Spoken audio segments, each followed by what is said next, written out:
unless they can reverse their fortunes here over the course of these last 5 games. Yeah, they are going to have to do the work. I mean, they got to put it in, and it's not going to, it doesn't help us any being a couple of players down. That's got to be able to go ahead and play with what we got and produce with what we got. Players down. Let's go there. It's actually both teams tonight. But we start with the girls. Cameron Hagel is going to be... Cameron Hagel's going to be out. We saw her leave with a hamstring injury on Tuesday night at Walla Walla. She'll be held out this evening. Kaylee Elliott will not be available either. She played in parts of the JV game, but her knee is bothering her. So Jay Ego and Dan Emery have agreed to hold her out as well. I mean, the good news is it's not nearly as difficult as it was the last time these two teams played, when Ellie was sick and Cameron was hurt and Izzy Simmons got a concussion in the third quarter. So, I mean, it is a more complete team, but what's the effect of not having Cameron Hagel? Well, it gives you a good defender that helps out a long defender, I'll put it that way. She's got a good long wingspan, gives you that outside shooting ability, and that hurts because now, you got Ellie and you got Izzy, but it was always really nice having the third wheel being able to go ahead, besides Marino. Now Marino, if she comes along, can score tonight like she's capable of doing.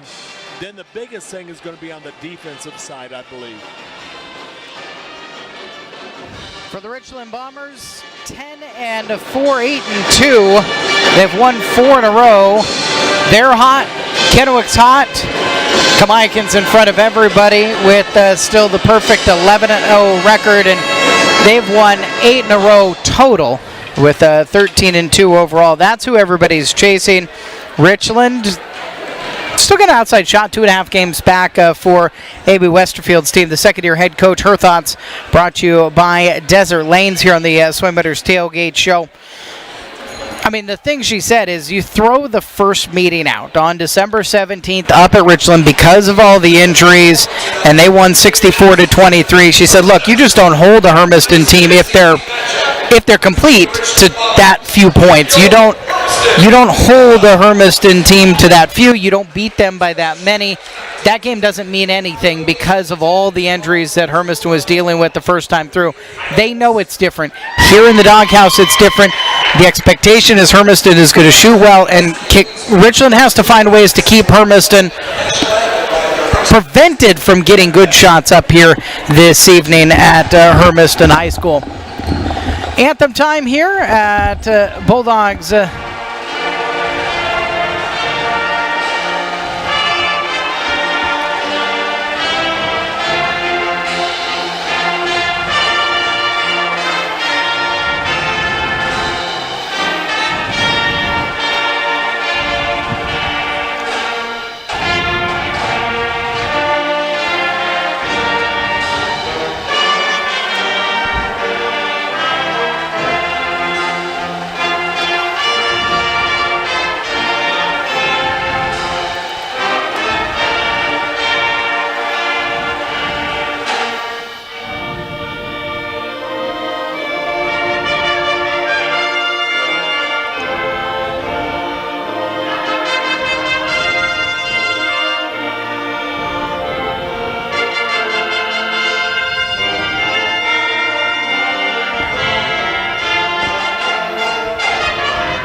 Your national anthem from the Hermiston Pep Band is directed by Sean McClanahan. We will come back with starting lineups and tip-off tonight from Hermiston High after this on AM 1360 KOHU.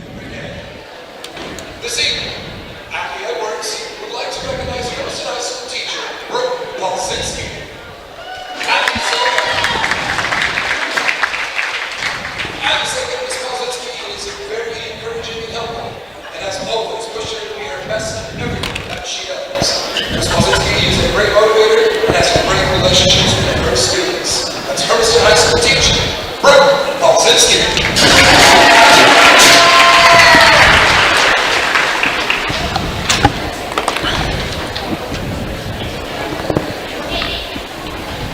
Alright, and now, we will start by recognizing the balance of the bench for the Richland Bombers as announced by head coach Amy Westerfield. Point guard number 0, Natalie Cruz. At guard number 3, Ella Mueller. At guard number 5, Jasmine Solak. At forward number 11, Brian Stallmeyer. At guard number 12, Paige Morrow. At guard number 24, Kayla Cherry. At forward number 31, Sydney Westerfield. At forward number 34, Byron Rowe. And now for the Richland Bombers starters. A senior guard, standing at 5'7", number 4, Megan Smith. Junior point guard, 5'6", running number 13, Macy Miller. A senior forward, at 5'8", number 22, Lexi Hay. A senior guard, standing at 5'11", running number 30, Kylie Fox. And a sophomore forward, 5'10", number 35, Mackenzie Schultz.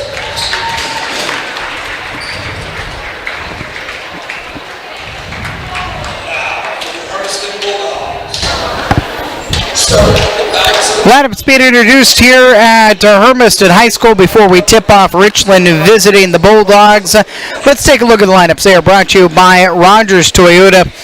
For the Richland Bombers, they will start a transfer this year into their program. Obviously, we're now 14 games in. This will be their 15th of the season. So Maggie Smith, the 5'7" senior guard, is no longer new, but transferred from Connell this season, averaging just over 10.5 points per game.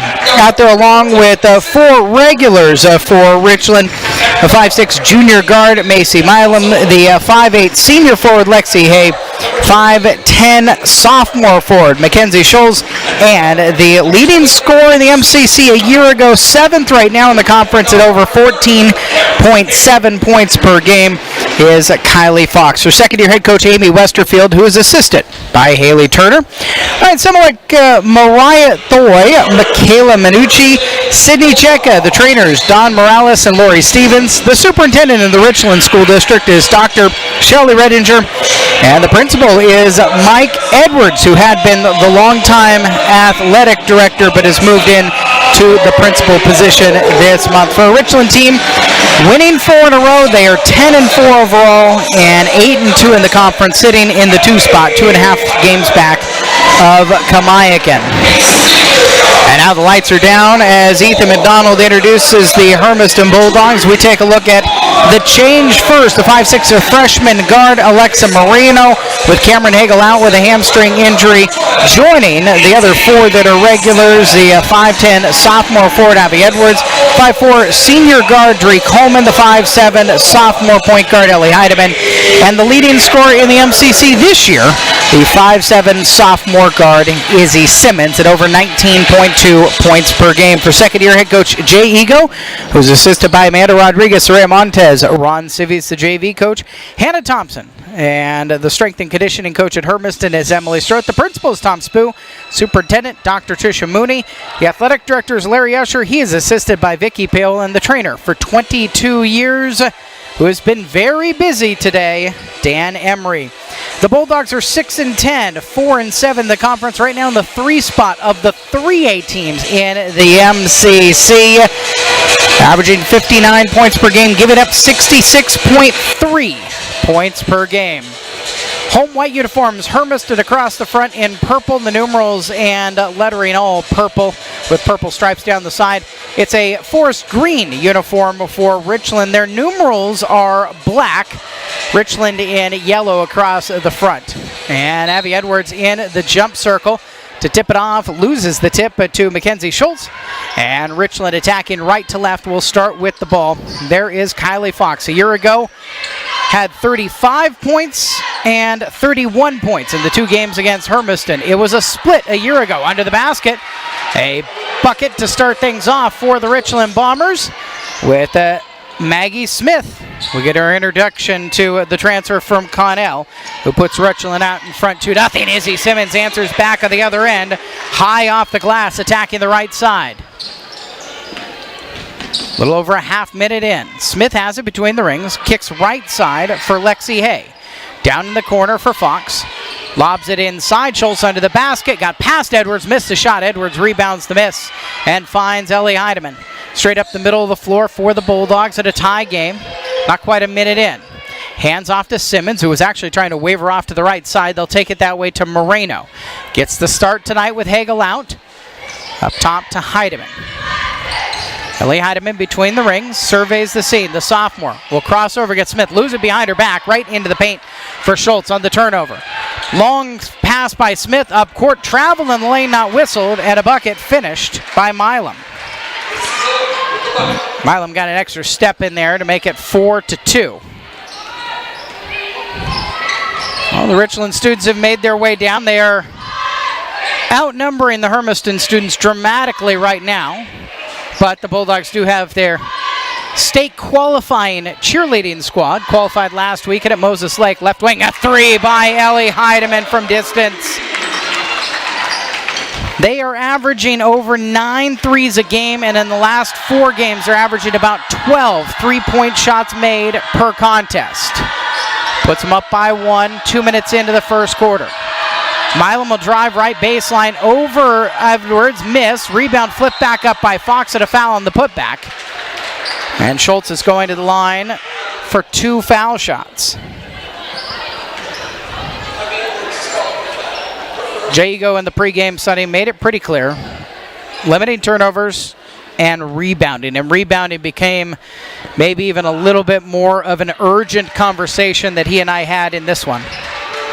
Yeah, I mean, they've got to be able to get the rebounds, Eric. And right now last game they just did not do that.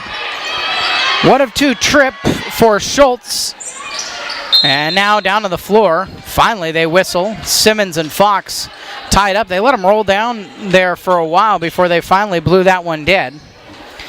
So tied at 5:51 on the jump ball possession. Hermiston has it.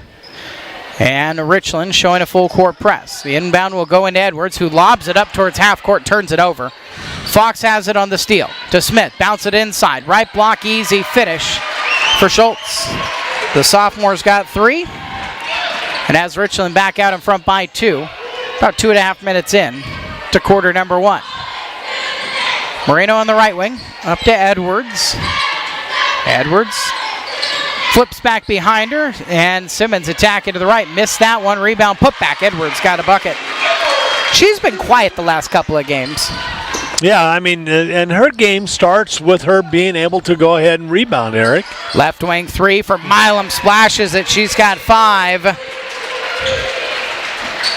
And 5:05. The pace of the game is where you would think Hermiston would normally want it, but right now, Richland's kind of getting the style the way they want. Simmons, straight down the middle of the floor, takes it to the 10, past Fox for the lay-in. Split Fox and Milam on the take.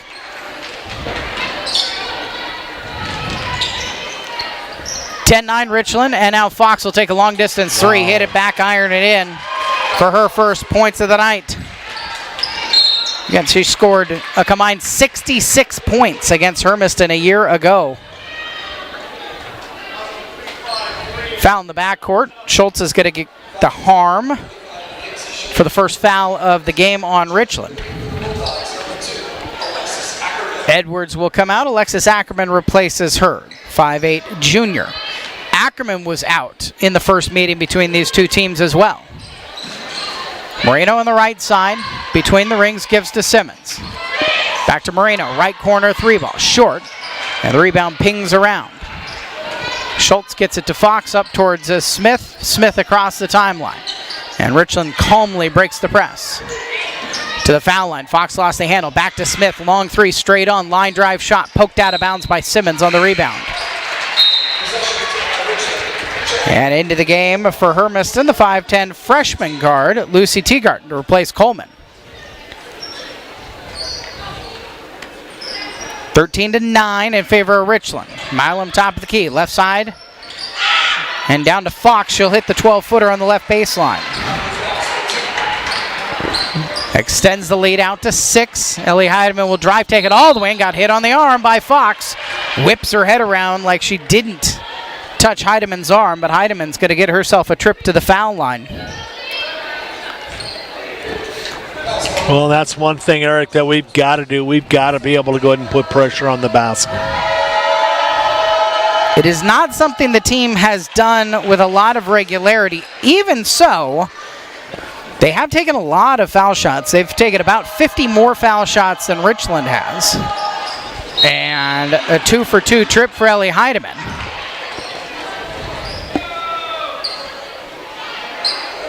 Wave off the... No, the basket is good. Somebody for Richland had violated.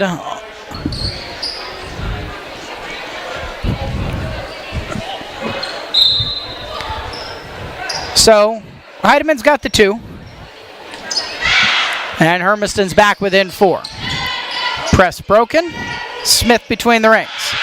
Right side for Milam. Milam will take the long distance 3. And Heidemann's got the rebound on the miss. Fox picks her up in the backcourt. 15-11 Richland. Richland pressing in the backcourt, and it's stolen away. Schultz took it from Heidemann, threw it inside, and Fox finished. Now the lead is 6 on another Hermiston turnover. Izzy Simmons will just weave through traffic herself up to the top of the key. Heidemann coming left. Tied up. Smith reached in and grabbed the ball. And Richland just playing with a little bit more, I don't know, attentiveness, pace, all of the above? All of them. They're a lot more confidence, and Hermiston's got to find a way to put a cork on Kylie Fox. Fox throws it down on the right baseline, and the jumper hits all parts of the rim before Lexi Hayes got her first point of the night. With 3 minutes left in the first quarter, 19-11. Moreno flips behind her. Simmons will attack into the paint. Righty floater rattles home. Simmons has 6. She is at least early on finding a bit more joy in getting open looks. Right wing to answer back. A 3 for Fox is off iron. Simmons has the board, moves away from Milam. Flings it up court to Teagarten, who steps to her left. The lefty in the paint missed the shot. The freshman tips it away. It's loose on the floor. Picked up by Milan, who flings it up court. Chased down by Hay. Hay left side lay-in plus the foul. Simmons commits the harm, and there's a chance for a 3-point play.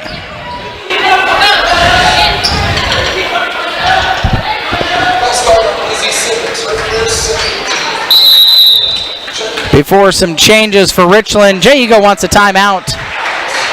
30-second variety timeout. He's going to come all the way up to the middle of the court, and he's going to go to the most experienced of the 3 officials and plead his case about contact called on one end, not called on the other end. I think on a couple of these Izzy Simmons takes, Hermiston feels like there should be an and one situation. Yeah, I mean, when you're riding down low with a hand, that's contact through the whole play, and it's got to be able to be called that way. I mean, they're making the call down here on one end with the hand down low. They've got to be able to get it on both ends. But you know, right now, part of the problem on this end of the floor is just kind of the lack of speed that Hermiston is playing with on a defensive side. Yep, you're right. That's exactly right. They're not flying around like they normally do. Hey, it's the foul shot. and extends the lead to 9. The full court pressure continues. Moreno bounced on in the backcourt, and a foul against Milam will be her first and the third team foul on the Bombers. Bulldogs have Simmons inbounding, Heidemann and Moreno. Now Ackerman will come back to help break the press. Moreno throws it midcourt and Fox steals the pass. Izzy Simmons intercepts right back. Simmons up court to Ackerman. Ackerman steps to her right, comes across the lane and flips it in. That's what we need to see. We need to see her start getting her confidence back, Eric. 2:05 left in the first quarter. Ackerman's bucket makes it 22-15 in favor of Richland. Fox bounces to Kylie Kukas, a 5'4 freshman who's running point. Out to the right side, Milam lobs. Right baseline, Fox open. She'll hit the long 2. 9 for Fox here in quarter number 1. She's got a pace right now with the put her on her season best. She has not scored nearly as much as she did a year ago. Heidemann, turnaround, lobs up a shot. Kind of wasn't even looking at the rim on it. And now they break the press the other way. Missed layup, however, by Hay into the hands of Moreno. 24-15 Richland. Moreno flings it up court to Teagarten. Teagarten will come around to her left. Too hard off of the glass. Board pulled down by Maya Rowe. The junior guard gets it out to Fox with 1:15 left of the first. Fox between the rings, holding against Teagarten right now. Hermiston zoning. We got a 1-3-1 kind of look. A drive and a flip in on the attack down the middle by Milam. 26-15, under a minute remaining in quarter 1. Izzy Simmons will drive and kick.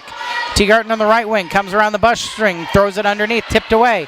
Fox got her hand on it, throw up court. Back to Fox, Fox right side, and she'll lay it in. 28-15, Richland's got it in 4th gear right now. Can they find a 5th gear? Hermiston's got to get out a 2nd. There's a tip pass and a steal. And the other end, Milam racing all by herself into the layup to double Hermiston up at 30-15. Richland is a team that is hammering their opponents in the first quarter, outscoring them 18-10. A timeout with 13.3 seconds left in the first quarter. Jaego's going to call this timeout a full timeout with just a few seconds left before the teams get to the end of the first quarter. So we'll keep it here and talk about the last 2 games. Tuesday night, Hermiston fell behind Walla Walla by a bunch, and they had to play chase the whole night. Now tonight, on their home floor, it seems a little flat. Yeah, and that's going to be a problem, Eric. It's going to be a huge already a problem. No, I mean, it's going to be an even bigger problem if they have to go ahead and chase all night long just to get back into this game again. Tomorrow is an earlier game. It's going to be a lot worse come tomorrow if they cannot get this thing righted right now to where they can go ahead and get back in this game without having to expend everything they got early in the first half. Well, it's a 15-point game. They did, at one point in the second quarter, look at a scoreboard that said Walla Walla 40, Hermiston 14, and came all the way back and actually did tie it up, took a lead even, and then Walla Walla pulled back away in that one. I'm looking at the boys' side. You're right. You're still I'm a numbskull. They fell behind. They were down by 20. 18-10. They fell behind by as much as 19. Yeah. Left corner, Izzy Simmons will hoist a 3 with a couple of seconds left before the end of the quarter. That is the end of the quarter. And it is 30-15 with Richland in front when we come back to Hermiston High School. Here on AM 1360 KOHU.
It's one quarter in the books. Richland 30, Hermiston 15 here at Hermiston High School. And the Bulldogs have the ball to start the second quarter, trailing by 15. Sydney Parker in. Abby Edwards returns along with Dree Coleman, Izzy Simmons, and Ellie Heidemann. Heidemann hounded by Smith. There's a 5-second call. That's what Richland's calling for. Instead, Smith steals it away from Parker, races the other end all by herself, and has the easy lay-in. Second points of the night for Maggie Smith, the Connell transfer. Heidemann lobs it left wing for Edwards. Edwards back across. Simmons has it. Gets to Smith, kicks it across. Heidemann on the left side. Heidemann will drive, floated in the lane, gets the shooter's roll. Ellie's got 7. She's the leading scorer for Hermiston. 7:10 left in the second quarter. Smith wide open in the right corner on the 3 off the iron. And then Simmons, ball out of bounds off of Milam, as she and Simmons both had hands on the ball. Milam was standing out of bounds. And so Hermiston will have it, down 32-17. 1 minute into quarter number 2. Heidemann will be given space to bring it up into the front court. Smith will pick her up there. As Richland stays at a man-to-man defense. Simmons lobs it back right side. Fox steals the pass and then hoists it up court to Milam, who runs under it and lays it in. Turnover after turnover after turnover, creating this separation for Richland. Simmons hoists a 3, long distance, top of the key, off iron. Fox has the board, out to Smith. Smith eases up in the left wing, picks up her dribble and skips it across to Fox right side. Back and forth, Smith left wing 3, front iron. Long rebound, chased down by Parker, and then Smith comes in, bumps her off of the ball and takes it away. And that'll get Jay Ego off of the bench, and he's going to start pacing and probably start pleading. That was too much contact. Left wing, Milam open, 3 ball up, back iron off. Smith back up top, throws it inside, and Simmons steps in front, pokes the pass. Dree Coleman ends up with it and flips it back to Izzy. 2 minutes gone in the second quarter, 34-17. Dree Coleman on the left wing. Smith cuts her off, throws it back left corner for Simmons. She and Heidemann are kind of in the same spot. Throw across and another pissed off pass by Fox. Fox will bring it herself, takes it left side around Simmons, can't get the layup to go. Milam rebound, put back off on that, and then Milam chases down a loose ball in the right corner, flips it out on the wing, and Coleman's got the steal and then an offensive foul. Coleman used her shoulder and her elbow to clear space against Smith. And so after Hermiston had finally got the ball back, an offensive charge is going to turn it right back over to Richland. Alexa Moreno comes in for Parker. Might have got shaken up there. Hay and Schultz return for Richland. 12 turnovers already, Eric, and that's not what you want her to see right off the shoot. Smith on the right wing, throws it in. Fox back out on top of the key. Open 3 ball, banks in for Hay. Everything is going right for Richland, and their lead is now 20. 3:18 left and a hand check foul. Smith grabbing Ellie Heidemann, commits her first. And the 4th-team foul. Clock pause, 5:17 left in the second quarter. Hermiston will stack 3 guards up near half court, throw it into the back court to Ellie Heidemann. Heidemann and Simmons. Simmons coming right, she'll come straight down the floor, goes right, altered shot, missed. Schultz had the defense on it. Flung up court, chased down by Hay. Hay will leave it to a trailer, knocked away in a scramble for the ball and a tie-up. The jump ball possession is going to be Richland's, as Kukas ended up on the floor, cradled over the top of the ball as a couple of Bulldogs forced the jump. Into Smith, pass up top, Kukas top of the key, and they whip it around into left corner. Fox airballs a 3 into Ellie Heidemann's hands for Hermiston. 4:50 left, Bulldogs down 37-17. Coleman throws it into the paint to a cutting Simmons, missed the layup right at the 10. Rebound by Schultz, up court to Smith. Smith hands off to a trailing Hay and gets it back. Down on the baseline, extra pass, left wing 3 for Hay, rims around and out into the hands of Simmons. Simmons splits two defenders. Simmons has numbers for Hermiston. Kicks left corner. Coleman will step into a three ball. Airballed it too hard. And then a ball knocked out of bounds. Touched last by Hay. Hermiston will keep it. Richland will change it up. Smith coming out along with Schultz. Rowe returns. And also Kaya Chang, a 5'6" junior guard, into the game. 20-point lead for Richland with 4:24 left in the second. Simmons, the inbounder, got to get it somewhere. 5-second call. Yep.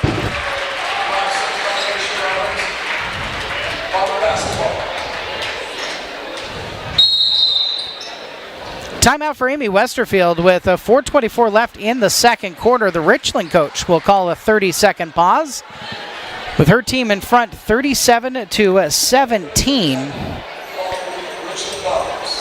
And the growing pains continue for this Hermiston squad. Yeah, I mean, there's no other way to put it. They're playing sloppy. They're playing scared right now, it looks like, because they're not getting into the floor of their offense.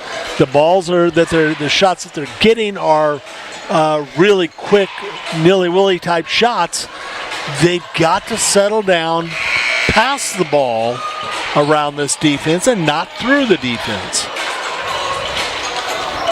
I mean, Kylie Fox is just sitting up on a wing, essentially defending the whole left side with her length and forcing turnover after turnover on those passes out into the right corner. Fox down on the left baseline, an open look for Hay. Hay's 8-footer rims out, ball loose. Ellie Heidemann takes it away, and Hermiston has it up court to Dree Coleman. Coleman to a trailing Heidemann. Heidemann will step into a long distance three, off iron left, and then it's taken away from Coleman out off Kukas. Hermiston ball.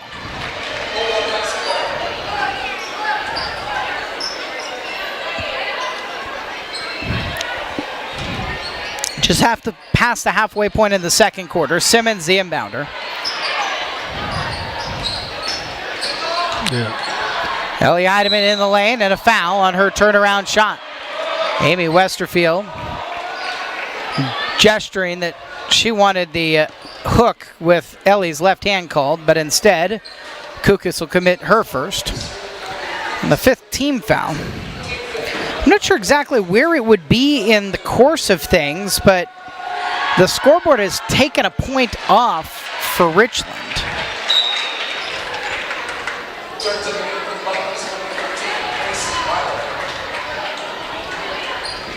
Huh. Although at the same time, I'm not sure where they would have taken it off. The foul shots were good, by the way. It had to have just been during that brief timeout. Scoreboard says 36-19. Swish on the left baseline. Knocked down by Milam, who's got 13 now. And with 3:27 left, Hermiston operates. Down in the right corner, Ellie Heidemann. Poked out of her hands, gets it back. Needs a cutter to come to the ball. She'll bounce it to Simmons, who flashed back up to the top of the key.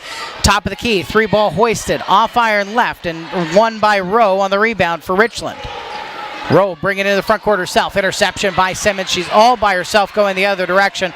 Milam trying to chase her down. Good effort by Milam, but Simmons, it's an easy layup. She's got 8.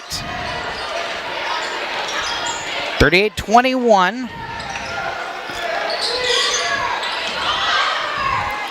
On the left wing into the hands of Chang.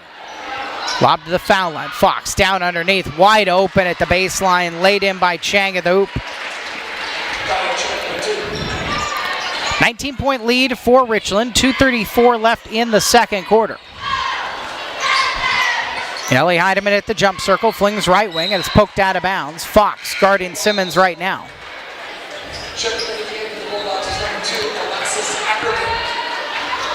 Abby Edwards will come out along with Alexa Moreno. And Alexis Ackerman and Lucy Teagarten come in.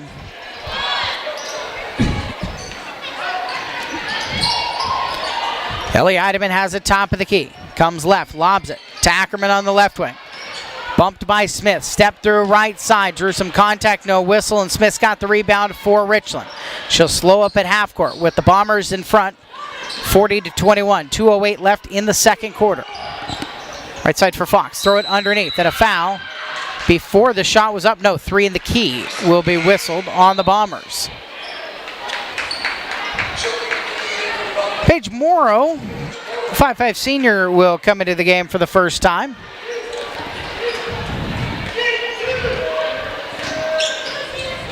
Heidemann coming to her right. Hands off to Teagarden. Teagarden coming left. Bounce pass. Coleman in the left wing. Coleman will work across. Lob it to Heidemann on the right side in front of the Richland bench. And then a reach-in foul called on Heidemann's drive across the lane.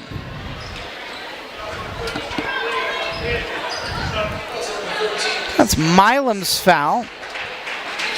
Her second, and the 16th foul on Richland. Richland averaging just over 14 fouls a game, which is a stat I only have because Hermiston is averaging over 16 fouls a game. They lead the conference. Blocking foul on the baseline, but that is the 7th on Maya Rowe. And it seems like the early protests from Jaego have gotten a little bit more of that driving and then body kind of ushering by Richland called. Teagarden misses the front end of a 1-and-1. And Richland's got the ball. 95 seconds left before halftime, leading by 19. Smith up top to Kukas and gets it back to the foul line. Open Fox, jumper, rims around and out. And Ellie Heidemann's got the rebound. Lobs it near side to Simmons. Simmons pushing the ball up court down the middle of the floor. Finds some space. Kicks to Teagarden on the right side. Teagarden towards the foul line. Muscled off the ball. And the ball is loose. Fox has it up court for Richland. Fox out onto the right wing to a trailing Smith. Back top of the key for Fox. Throws it inside. Ackerman got a hand on it. Rebound, put back. And now Amy Westerfield wants a call, and I think Maya Rowe got hit as well.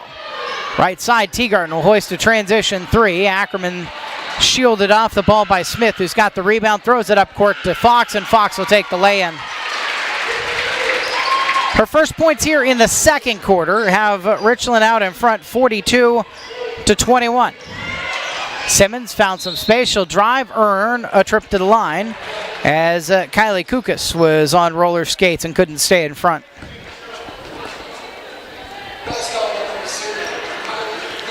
.36 before the teams head to the locker room at halftime. Simmons a year ago was 19.6 a game as a freshman. Finished number 4 in the MCC.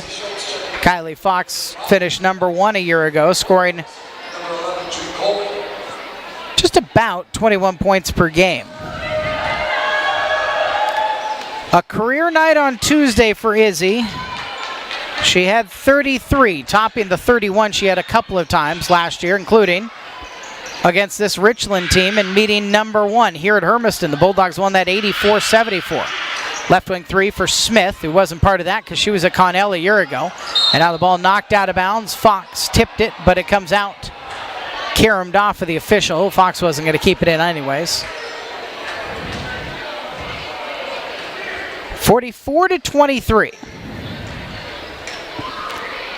Final 17 seconds. Shot clock off.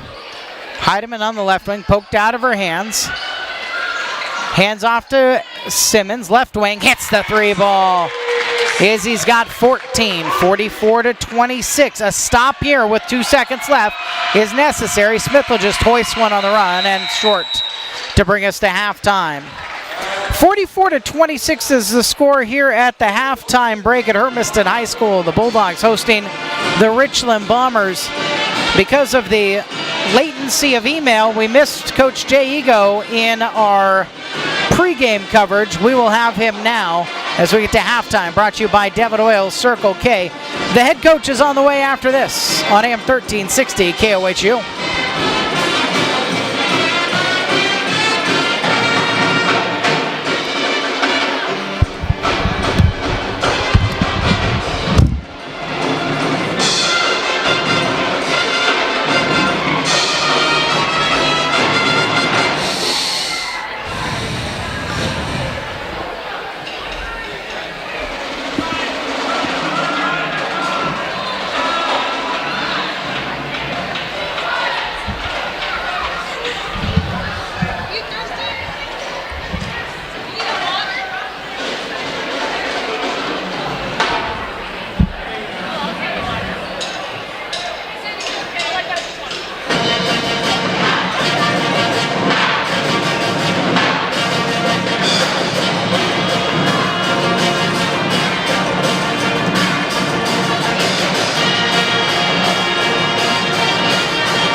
forgot to go even ask.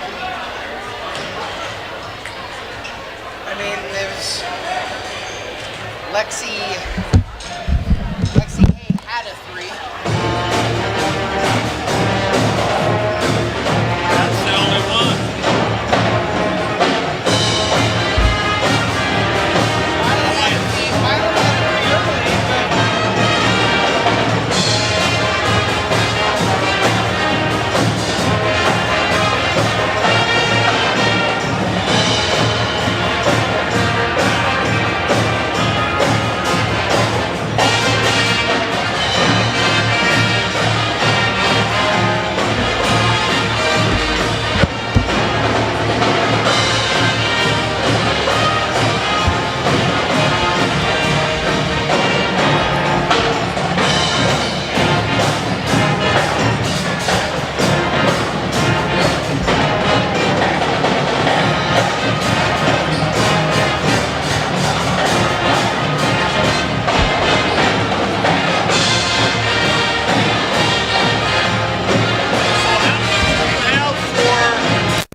Eric Olson, Sonny Levy back at Hermiston High School here at the end of halftime, presented by Devitt Oil Circle K. Had emailed that before, and there's a perfect window before the game, but the emails didn't sync up, and so it didn't get until after we'd started pregame. So we brought Jay there. We got a pause, and I think we know why, because scorebooks shouldn't match up right now, but they didn't change anything. So 44-26 Richland. As we start the second half of action, Hermiston ball attacking right to left. With Ellie Heidemann, Dree Coleman, a ball pass to her, intercepted. Fox touch pass up court, missed layup, and Fox cleans up the miss and has 15 to make it 46-26. Ellie Heidemann, top of the key, coming to her left. Gives it back to Dree Coleman. Alexis Moreno, Abby Edwards, Izzy Simmons round out the 5. Moreno, right wing 3. Off iron. The ball poked back towards half court by Fox. Touch pass to Smith on the right wing. She'll get it back to Kylie Fox. Across left side. Lexi Hay. Down underneath. Wide open at the hoop for Maggie Smith. Shockingly open, and it's now 48-26. Not quite a minute in. Backdoor pass to Moreno. Ball poked out of bounds. It's off of Hermiston last, and another Bulldog turnover. I guess let's take a look at where we were at halftime on that category. Stats brought to you by the Hermiston School District. Yeah, 14 turnovers in the first half and 2 to start off the second half real early, Eric. Halftime at Southridge. The Suns hosting the Kennewick Lions. And it's a 27-23 lead with a 3 in the right corner knocked down. And it was Hay who hit that triple. See, now so Hayes is the one. Now they got it right. Well, do they? 50. It should be 51. No, this still represents Hay only getting a 2 in the first half. Okay. Because Hayes also showing only 8 points. So they took Alexi Hay 3 and turned it into a 2. 51-26. Simmons will split defenders. Stuck there. Lobs it back on the perimeter for Ellie Heidemann. Heidemann working against Smith. Comes to her left. Throws it across. It's poked away from Edwards. Fox has the steal. Up court to a streaking Milam the other direction. And she walked.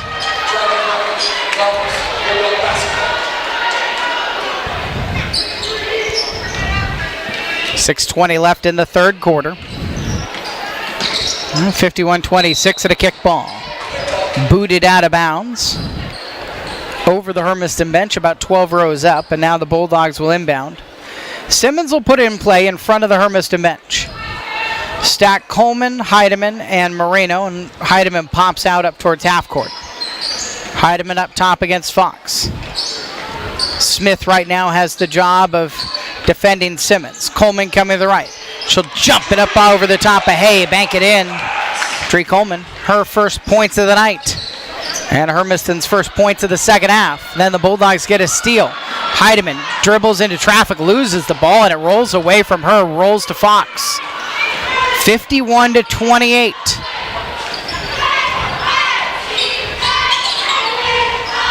Hay near side to Fox, left open against the Hermiston zone and splashes a three-pointer.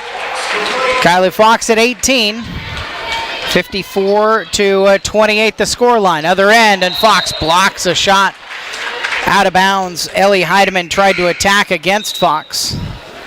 Her length was just too much. Yeah, but that's the right thing to do. Try and get Fox to move a lot more than just standing around playing offense, and make her play some good, tough defense. I mean, she does. She has like 4 or 5 steals. But she hasn't had to, we just keep throwing it to her. Yes. Simmons coming left will pull up in the paint, throw it over everything, and it's rebounded underneath by Maya Rowe. Rowe finds Kukas. Up court to Smith. Right wing, Milam left over, and she'll take the 3 off iron. Rowe throws it back across the lane, tipped by Simmons, and she'll get it back from Edwards. Izzy into the front court, 3-on-2. Leaves it behind her left for Coleman. Gets it back. Top key 3-ball. Kind of a low arcing shot. All of them have come off with not a lot of arc today from Izzy. And the other end, Lexi Hay stops in the paint and is fouled on the putback. Simmons thought she'd knocked the ball away. Instead, she's called for the harm. It is her second. 4 team fouls. And Lexi Hay at the foul line.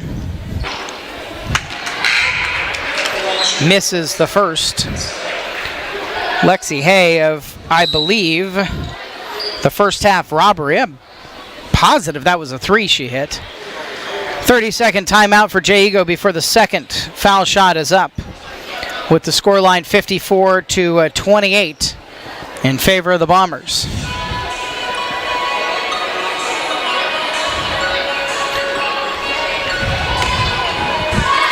It's going to leave Coach Ego with 2 full timeouts remaining. Amy Westerfield has 4 of her 5. It seems like she will likely be able to take some home. This has been all Richland from the start. Yeah, it has, and it's the thing. This is the way we saw Hermiston start. From when I got back against Walla Walla, and kind of the way they finished against Kennewick. It's just kind of it just doesn't seem like it's the same team we've seen. They're hurrying, they're pushing shots, they're doing everything else that they just need to take some time and relax. Missed both, and so the scoreline stays 54-28. Ellie Heidemann comes up, gets herself under the hoop, and it's blocked away. Richland's got a 3-on-2. Bounce pass back into the paint, and it's stolen. Moreno tipped it to Simmons, and Moreno gets it back. Hit a 3-on-2, just weren't sure what to do with it, and Kukas threw it away. Moreno hands off to Heidemann. It's tipped away from her. Smith forced the steal. Smith flings it up court. Izzy Simmons intercepts the pass. Simmons gets it into the front court. Steps to her left around Kukas. Her three-pointer rims out. Edwards rebound back out to Heidemann. Her three ball. Air ball to left. Wow. Hermiston has 2 3-pointers made tonight for a team that is averaging a little more than 12 a game the last 4 games. Lucy Teagarten will come back in for Ellie Heidemann. Sits down on the bench. Amanda Rodriguez puts an arm around her, trying to give some encouragement to the sophomore point guard who's actually got 9 points but has struggled shooting the ball. Other end, Smith. Quietly update. They have Fox and Smith buckets transposed. Smith, I've got her for 8, don't you? Yeah. Yeah. Simmons out on the right wing, guarded by Smith right now. To Edwards, backdoor pass, Simmons right side. Oh, missed the layup. And then Smith is fouled in the backcourt by Izzy. It's Izzy's third. Second team foul on Hermiston in the second half. And Alexis Ackerman will come in to replace Edwards. Schultz in for Richland. Smith gets a break as well as Fox will return along with Milam. 56-28. The Richland advantage with 3:24 left in the third quarter. Chang has it on the right wing. Throw it inside. Fox poked away from her and a foul. Coleman's going to get called for the harm inside. It's Dree's second. Yeah, 3 fouls on Hermiston.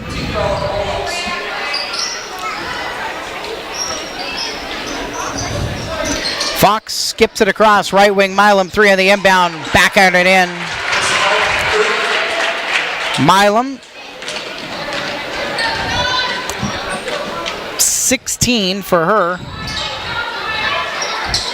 Ball lobbed to the foul line for Ackerman. Ackerman coming left. Fox knocks it away from Ackerman down to the floor, gets it back out. Left wing, Simmons, 3-ball, front iron off. And underneath, picked up by Kukas, who moves it into the front court for Richland. With the Bombers in front, 59-28. Left side, wide open, long 2, taken and missed by Milam. Simmons has the rebound on the backside. Simmons lobs it to Moreno. Moreno coming right. Teagarten on the wing. Works to the foul line. Her jumper forced up over Chang, missed right. Under the basket, picked up by Schultz, and she'll kick it up towards half court. Kukas into the front court for Richland, as they look to add on to what is a 31-point lead with 2:20 left in the third. Fox, top of the key, will hoist a 3 short into the Simmons hands. And the Simmons hands will bring it up into the front court. Fox picks her up there. Back on the perimeter for Teagarten. Teagarten, backdoors for Moreno, left side. Coleman will try a 3-ball, back iron off, and the Hermiston shooting woes continue on their home floor. Milam and Fox running a 2-on-1 against Simmons. Milam extra pass, Fox the finish. Fox at 20, 61-28. Simmons the other end. Lobs it onto the right wing for Teagarten. Teagarten comes across. Coleman whips it, trying to get across to Ackerman. Hit the rim, straight down. Kukas has it for Richland. 90 seconds left in the third quarter. Lead is out to 33. Inside to Schultz. Schultz against Ackerman. Her turnaround right side off the iron. Simmons has got another Bulldog board. She'll move it into the front court. Give it onto the right wing for Teagarten. Teagarten to a filling Ackerman. Right side layup short. And then splitting a couple of defenders. Now Milam's made it a 3-on-1. Leaves it for Fox right side. She lays it in. A minute left in the third quarter, and the Bulldogs have been held to a Dree Coleman 2. Simmons coming left, leaves it for Moreno. Moreno drives, hammered, and will go to the line to shoot 2 foul shots. 50.7 seconds left, and with this being the first of a back-to-back, and then Hermiston hosting Hanford on Tuesday, you know, it might just be time to pull somebody. Izzy's going to come out, and maybe this is it for her, and start to pull some of the people you need for the win tomorrow at Pasco to get things back on the right track. You know, they've wow, can't even hit a free throw. Moreno goes 0 for 2. 45 seconds left in the third. Maggie Smith holding on the left wing. Wants a high pick from Schultz. Gets it. Kicks it to Fox on the left side. Fox to a cutting Morrow across the free throw line. Out to right side. Hay for 3. Back right off. Moreno's got the board for the Bulldogs. Moreno will leave it to Ellie Heidemann, who came in for Izzy Simmons. Ellie top of the key. Hesitates coming right. Picks up her dribble. Bounce it for Teagarden. Poked by Fox. Teagarden got it back. Her handoff is low, poked away from Moreno. Flipped up to Fox. Fox racing the other end, misses the layup. Maybe Teagarden hounded her a bit. 8 seconds left. Smith left wide open up top for 3. Rims around out, and it's poked away by Schultz out of bounds. Richland has 1.5 seconds remaining to add on to their 63-28 lead.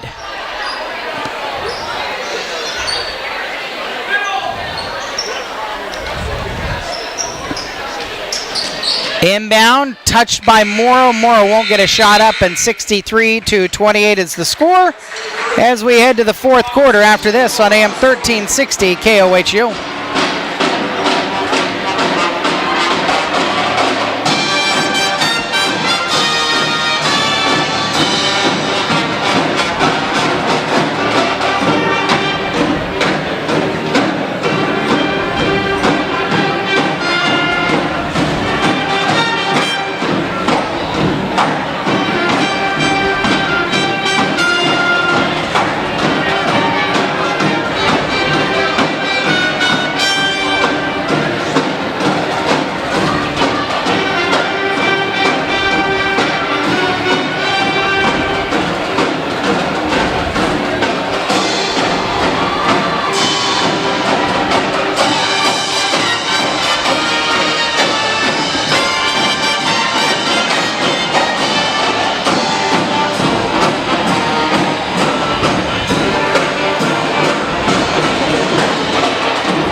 Marquis Sunny, we're at Hermiston High School tonight. Game 1 of our doubleheader. The Richland Bombers visiting the Hermiston Bulldogs, and they will take a 68-23 lead into the fourth quarter. With Lexi Hay, Macy Milam, Paige Morrow stays out there along with Mackenzie Schultz, and Maggie Smith, who gets it inside against Coleman. Runs over the top of Coleman. A blocking foul is called on Coleman. You can't call She's that. She's holding her spot. Yeah, and you can't call that that kind of a foul when it was a wipeout. The defender is allowed to have a position and can take away the space that you're trying to move into. Backdoor pass down on the left side and finished by Morrow. First points of the game for Paige Morrow. And the lead is extended out to 65-28. Ellie Heidemann turn around to the paint. Rolls in her first points of the second half. Hermiston was held to 2 points in the third quarter. They trail by 35. Schultz on the right wing. Gives top of the key to Hay. Left side Morrow and down into the corner for Milam. Milam's pass across traffic, tipped and somehow gets across to Schultz, who forces a shot up. Smith's got it on the rebound. It goes down. And Dree Coleman's complaining. And she's going to get called for the harm, her third. Should be her fourth, isn't it? It's her fourth. Oh, it is her fourth. Oh, that's right. I didn't write down the one a minute ago that was ridiculous. Down inside to Schultz, out to Milam, right wing three ball. And Moreno's got the rebound for Hermiston. 6:50 left in the fourth quarter. 65-30 is the scoreline. Moreno moves to the top of the key and gives to Heidemann. Ellie Heidemann comes right. Teagarden on the right wing. It just fell out of her hands, into the hands of Hay. And now Teagarden, hounding her in the backcourt, will reach in and commit the foul. 5 team fouls on Hermiston. It's Lucy's first.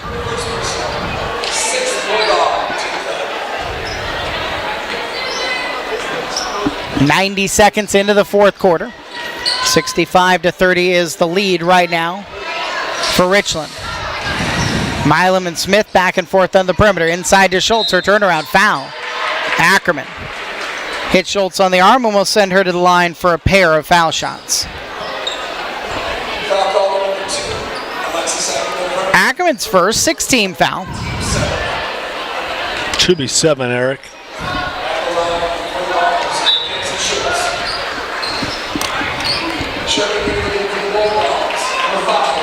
Ackerman and Coleman will come out. And Ellie Heidemann will come out. Haley Mercer, the 5'8 junior, into the game, along with Ryan Woodard, the 5'10 junior. And into the game as well, the 5'5 sophomore guard, Sydney Stocker. Moreno, right side for Teagarden, circles into the paint.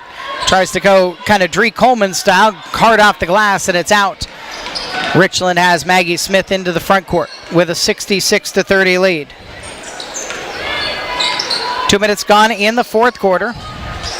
Milam backdoor cut to Fox, open at the hoop, and she lays it in.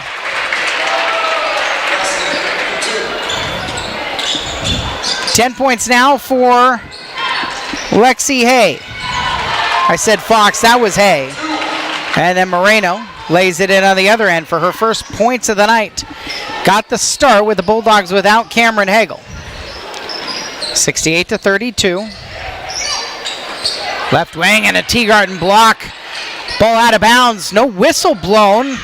Milam was standing out of bounds. It's a bank three on the left wing by Schultz. Milam was out of bounds as she rebounded the ball. The official put her hand up and didn't blow the whistle. Like, it's 71-32. It doesn't matter, but it does. Like, now Teagarden's standing out of bounds, and the whistle takes 4 seconds to blow.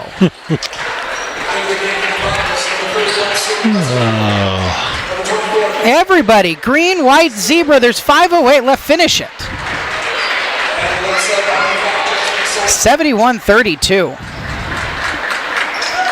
Maggie Smith comes out. Richland now able to clear the bench now too. 5'7 junior guard. Jasmine Soldat will come in. Kukas running the point guard position for the Bombers right now. Kaya Chang is back into the game. Out on the left wing, Paige Morrow, the senior. Kicks left for Kukas. Top of the key for Chang. Down inside, turnaround, no shot. Up top, three-pointer, and a foul called on the three-point shot. Mercer's going to get called for the foul on Soldat. Now, if we're truly calling it the correct way, it was on the box out. So it's not on the shot, but we're not. So now we've got Soldat shooting 3 balls in a 71-32 game with 4:47 left in the fourth quarter.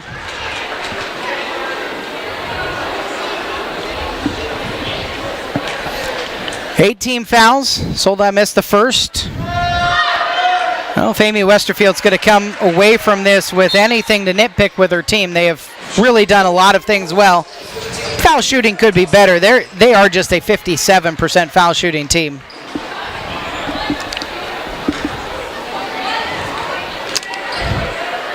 Kimberly Del Tosa, the 5'8 sophomore, has come in, and Soldat makes 2 of the 3 to extend the lead to 73-32. Now we've moved into running clock range. Moreno came back into the game. She's got in the paint, turnaround, short. And then Woodard kind of forced Kukas out, but they will give the ball to Hermiston. We should be in running clock game right now. Woodard right side, and she's fouled +1. So Woodard's got a chance for a three-point play the old-fashioned way. On a foul by Sydney Westerfield.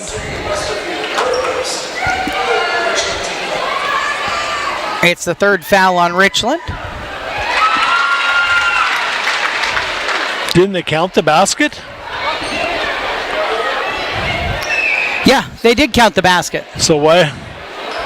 Yeah, why are they getting ready to shoot another free throw? The basket counted. Even Amy Westerfield, the other end, saying the basket counted. So one shot, and she just made it, and now it's Richland ball. Come on now, guys. You guys can get it together. 4:33 left. It's 73-35. Kukas between the rings will give it to Kaya Chang. Chang holding on her left hip. Gives back to Kukas. Slided away. Stolen by Mercer. Poked into the hands of Moreno, who will work it into the front court for Hermiston. Moreno out on the right wing. Kicked away, and it's Kukas the other end, given the steal in the bucket. Kukas forced that steal with her foot, and we're halfway through the fourth quarter. It's 75-35. Moreno out on the right wing, backdoor pass, Stocker under the basket.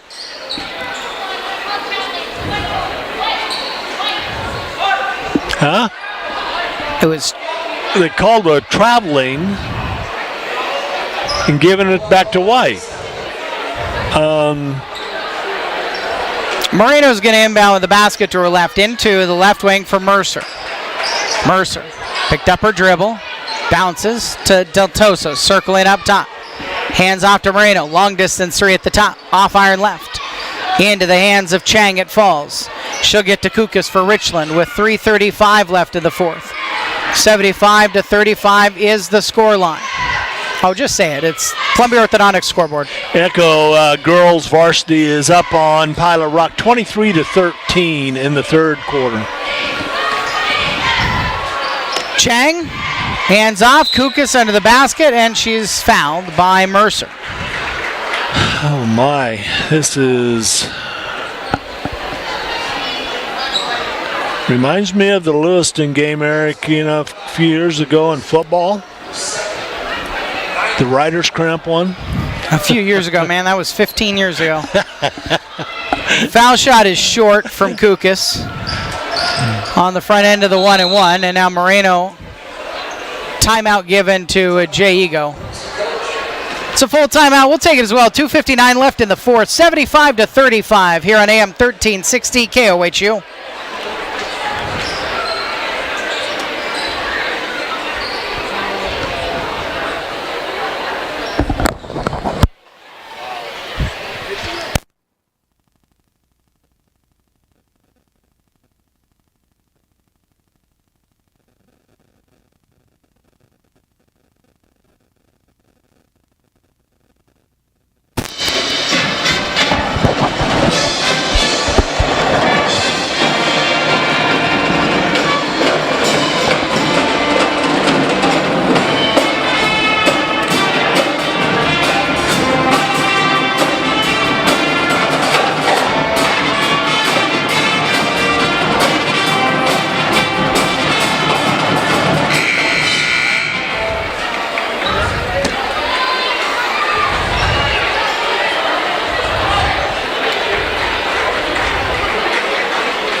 At Hermiston High School, first half of our doubleheader tonight, and the Richland Bomber girls flying high, 75-35.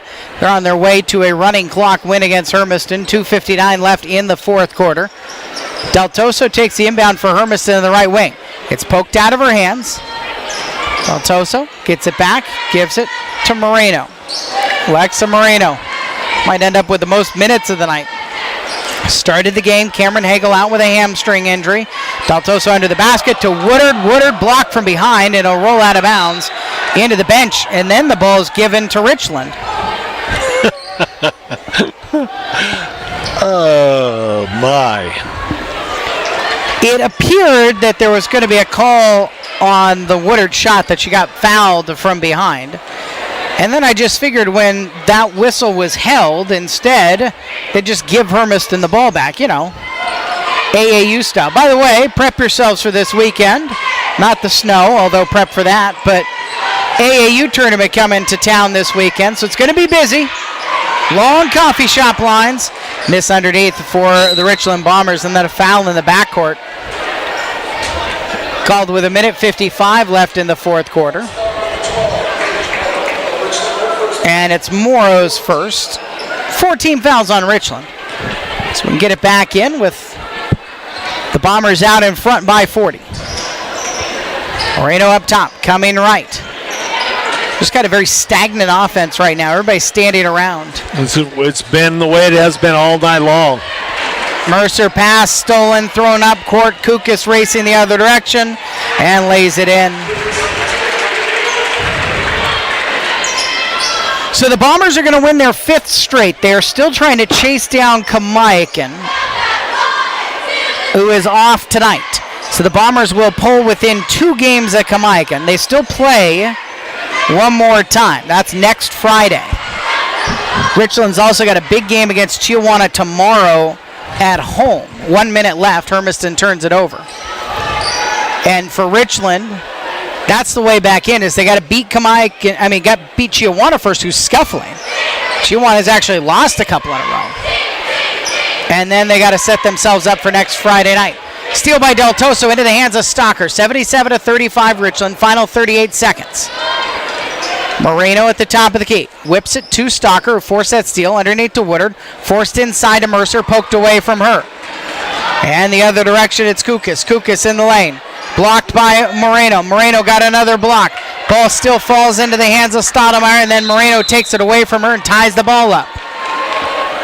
Alexa Moreno working hard all the way to the final buzzer, which is just about 10 seconds away. Possession arrow is Richland's. So they just have to inbound it. They don't even actually have to do that based on when the ball was handed in. It'll get in. Foul shot is very short by Westerfield. That brings us to the conclusion of the girls' game, 77-35. All right, we're back to get you some stats. We're back to put a bow on this one pretty quickly after this on AM 1360 KOHU.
We're back at Hermiston High School. Eric Olson alongside Sonny Leby with you on AM 1360 KOHU. We welcome you as well online at gohermiston.com and mixler.com/1360 KOHU. The web stream powered by Eastern Oregon Telecom. Columbia Orthodontics scoreboard after 3 quarters of play at Southridge High School. Kennewick has started to create some separation on the Suns, 44-28 it appears. The Lions and the Bombers will each improve to 5 wins in a row. Kamaikan Braves off tonight. They've won 8 straight. Kamaikan will stay in first. Richland in second, with Kennewick trying to chase them down. Kennewick also trying to create some separation in the 3A race. They are still ahead of Walla Walla. This one started a little bit flat. Stayed that way tonight, Sonny. Yeah, absolutely stayed flat, and it didn't matter what Hermiston was trying to do. The biggest thing was you said it, a lot of standing around. Not a whole lot of fluid movement of any type was going on the Bulldogs. Richland tonight, far superior basketball team on this court tonight, and they just look dominant against this Bulldog team. It's one of those times you have to remember, and I catch myself doing this all the time too. What's the biggest difference between the Richland Bombers and the Hermiston Bulldogs? No, it's not height. No. Yes, that is. It's experience. Kylie Fox is a senior. They get Maggie Smith to move in from Connell. She's a senior. Macy Milam's 3 years varsity as a junior. Lexi Hayes a senior. They have adults. Yes. They have people who can drive themselves to the game. And Hermiston's got this incredibly young team, and this MCC schedule is definitely starting to show its wear with Tuesday, Friday, Saturday, Tuesday, Friday, Saturday. And I think all these different pieces are catching up. And that really kind of reared its head here tonight. Yeah, it did, and it showed in Hermiston's shooting. I mean, it looked like we were tired, and that's what we were doing. We were standing around an awful lot, even though that type of a game shouldn't have been stand around so much. That should have been one that was going full time. Well, as we take a look at the statistics, they're brought to you by the Hermiston School District. That is, of all the numbers, the one that leaps out and screams at me tonight. 2 3-point shots made for Hermiston. A team that had been averaging about 12 per game the last 2 weeks, averaging over 9 per game on the season. They just added 2 more to what will still be a league-leading total, 148 made this year.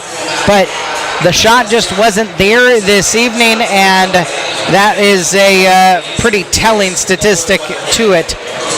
Izzy hit both her foul shots. Ellie was 4 for 4 from the line. The team ended up 7 of 9 from the charity stripe this evening. Richland 5 of 11. They made 5 threes here in the Doghouse tonight on their way to the 77-35 win. Other numbers that stood out to you, Sonny? 2 things you talked about there at the very beginning: turnovers, rebounds. Bulldogs got out rebounded tonight 33-22, not even close. But worse than that, it was a lot of the unforced turnovers. 29 Bulldog turnovers to 14 for the Bombers. So huge difference there. Kylie Fox with 22. Macy Milam added 16. Lexi Hay with 10. Maggie Smith with 8. The leading scorers for Richland. Izzy Simmons had 14. Ellie Heidemann finished with 11. Bree Coleman, Abby Edwards, Alexis Ackerman, Alexa Moreno, all each had 2. Ryan Woodard there at the end did complete a 3-point play the old-fashioned way.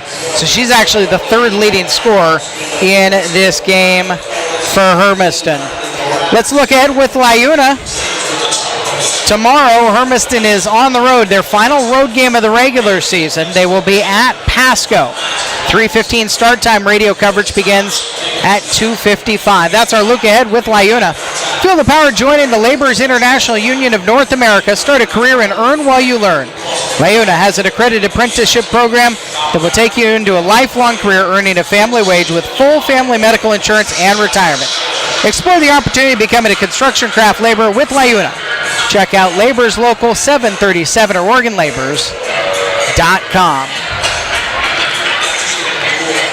14 points tonight for Izzy Simmons. She'll be the Delish Bistro player of the game. And the Hermiston girls will try to bounce back tomorrow afternoon up at Pasco, winless going into their game tonight. They are at Hanford.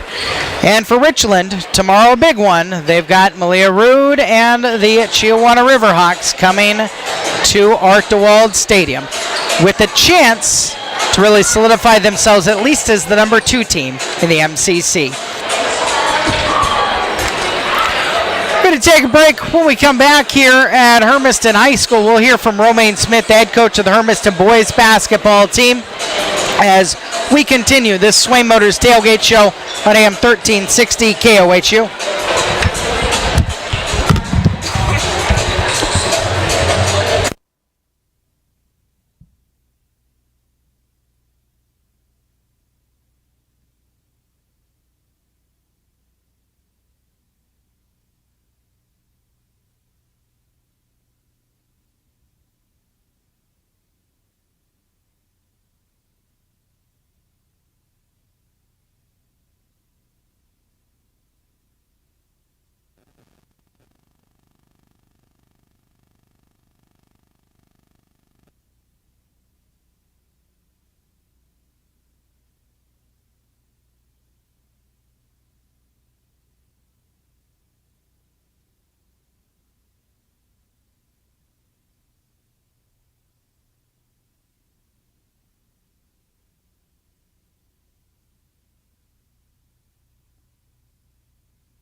look at Hermiston High School as the Bulldog boys get set to take on the Richland Bombers.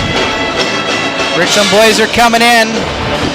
They're playing some good basketball right now. They are 10-0 on top of the MCC, 12-2 overall. The 2 losses when they were away at a tournament in Salt Lake. Lost to Westlake, lost to Real Salt Lake Academy. Outside of that, State of Washington hasn't touched them a ton. Interestingly enough, in the 4A RPI, they're number 11, so it wouldn't be the most favorable seeding as it is right now, but if Richland keeps picking off victories, they will keep climbing up and could find themselves at a spot where they're not having to travel far when they get to the postseason. Of course, don't count out the Greater Spokane League, although this year it does sure seem like outside of Gonzaga Prep, there isn't a whole lot of other 4A pushback that will be coming towards the teams out of the Mid-Columbia Conference. So this truly could come down to Richland, Kamiakin, and Gonzaga Prep battling for postseason positioning. We're getting ahead of ourselves, though, because Hermiston could spoil the party. Sonny, how do the Bulldogs do that? How do they get off of this 3-game losing streak and pick up what would be the biggest win since Hermiston joined the MCC on the boys' side? They've got to block out. They got to own the backboards, Eric, and because of the size that Richland has, Westerfield being inside is going to be a huge dominant force in there. And then the 2 Woodard brothers are going to be very tough to contend with. I was kind of surprised that Northrop, well, they got him in the starting lineup here tonight, but he has been their number 3 scorer on the year. And, very, very, very well-rounded team. They got 6 players that are actually in the, I guess in the top 25 in the scoring in the MCC. Yeah, Josh Woodard coming in at number 3. He's averaging a little more than 18.5 points per game. The reason that Northrop jumps out, well, he's just a freshman, but his last name is Northrop, so it's not that big of a surprise when you think about a couple of the legacy families that have come through for Earl Stroifert, his being one of them, and it is Brock Stroifert in his senior year for his dad's team coming off of the bench. Earl, as I highlighted already, picked up the win number 405 on Tuesday night. Hanford got hammered by Richland 91-39. So this is a tall task ahead of Romaine Smith's team. And if you're the Bulldogs, you are trying to chunk this game into little segments and win the little segments and try to find, unfortunately, this is how we were talking last year when this team was incredibly young and incredibly new and Romaine Smith was in his first few games. But you find little games to win because probably the big game against Richland is just this Hermiston team might not be to that point yet. If they are to that point, yes, the rebounding is important, but quite frankly, not having all that many balls for Richland to rebound on the defensive side would be important, meaning Hermiston's making a lot of shots and more shots than they made on Tuesday night up at Walla Walla. Yeah, a lot more shots. And that means, all right, new team, second time through the MCC schedule this year. What is Richland's plan for Grant Olson? Everybody's had a little bit of something different to throw at the MCC's leading scorer. Grant was held to 13 points on Tuesday night at Walla Walla, but still coming into this thing, tops in the league, averaging 23.63 points per game. I think everybody is starting to figure it out, starting to run a box and one.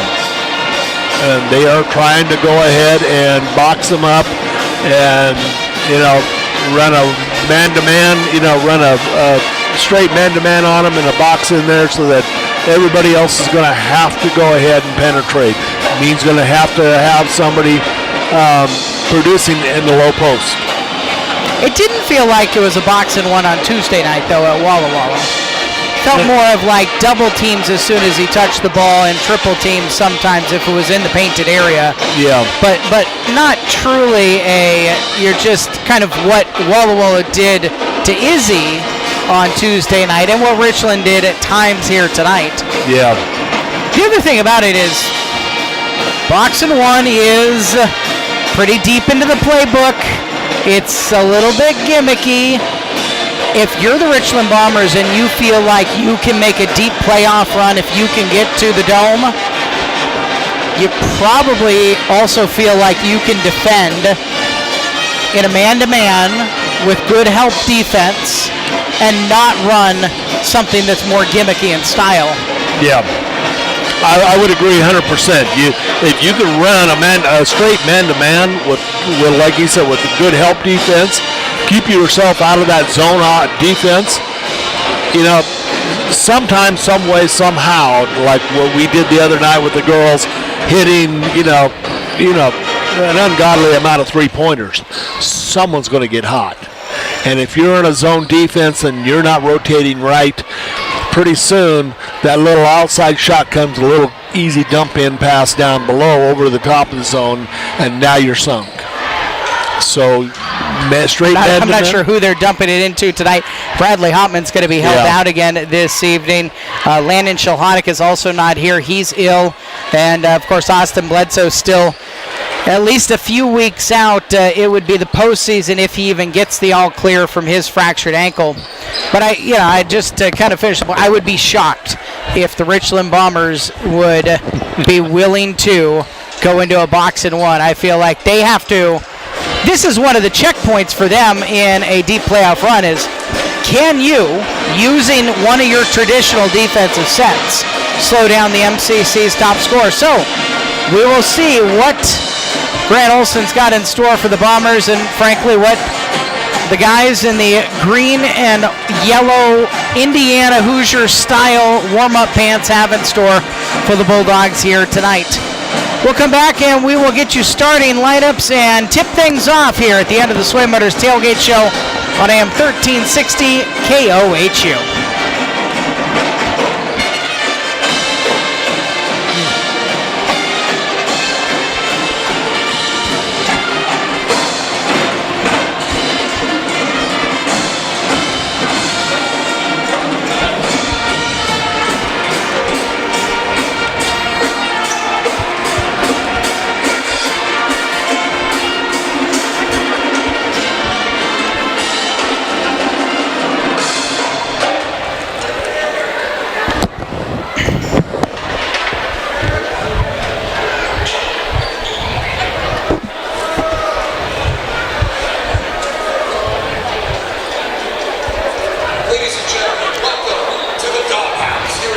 Just tell me at the end. MCC matchup between the Richland Bombers and your Hermiston Bulldogs. Quick shout out tonight to our Desert View Coyotes over here in the special section. What's Coyotes?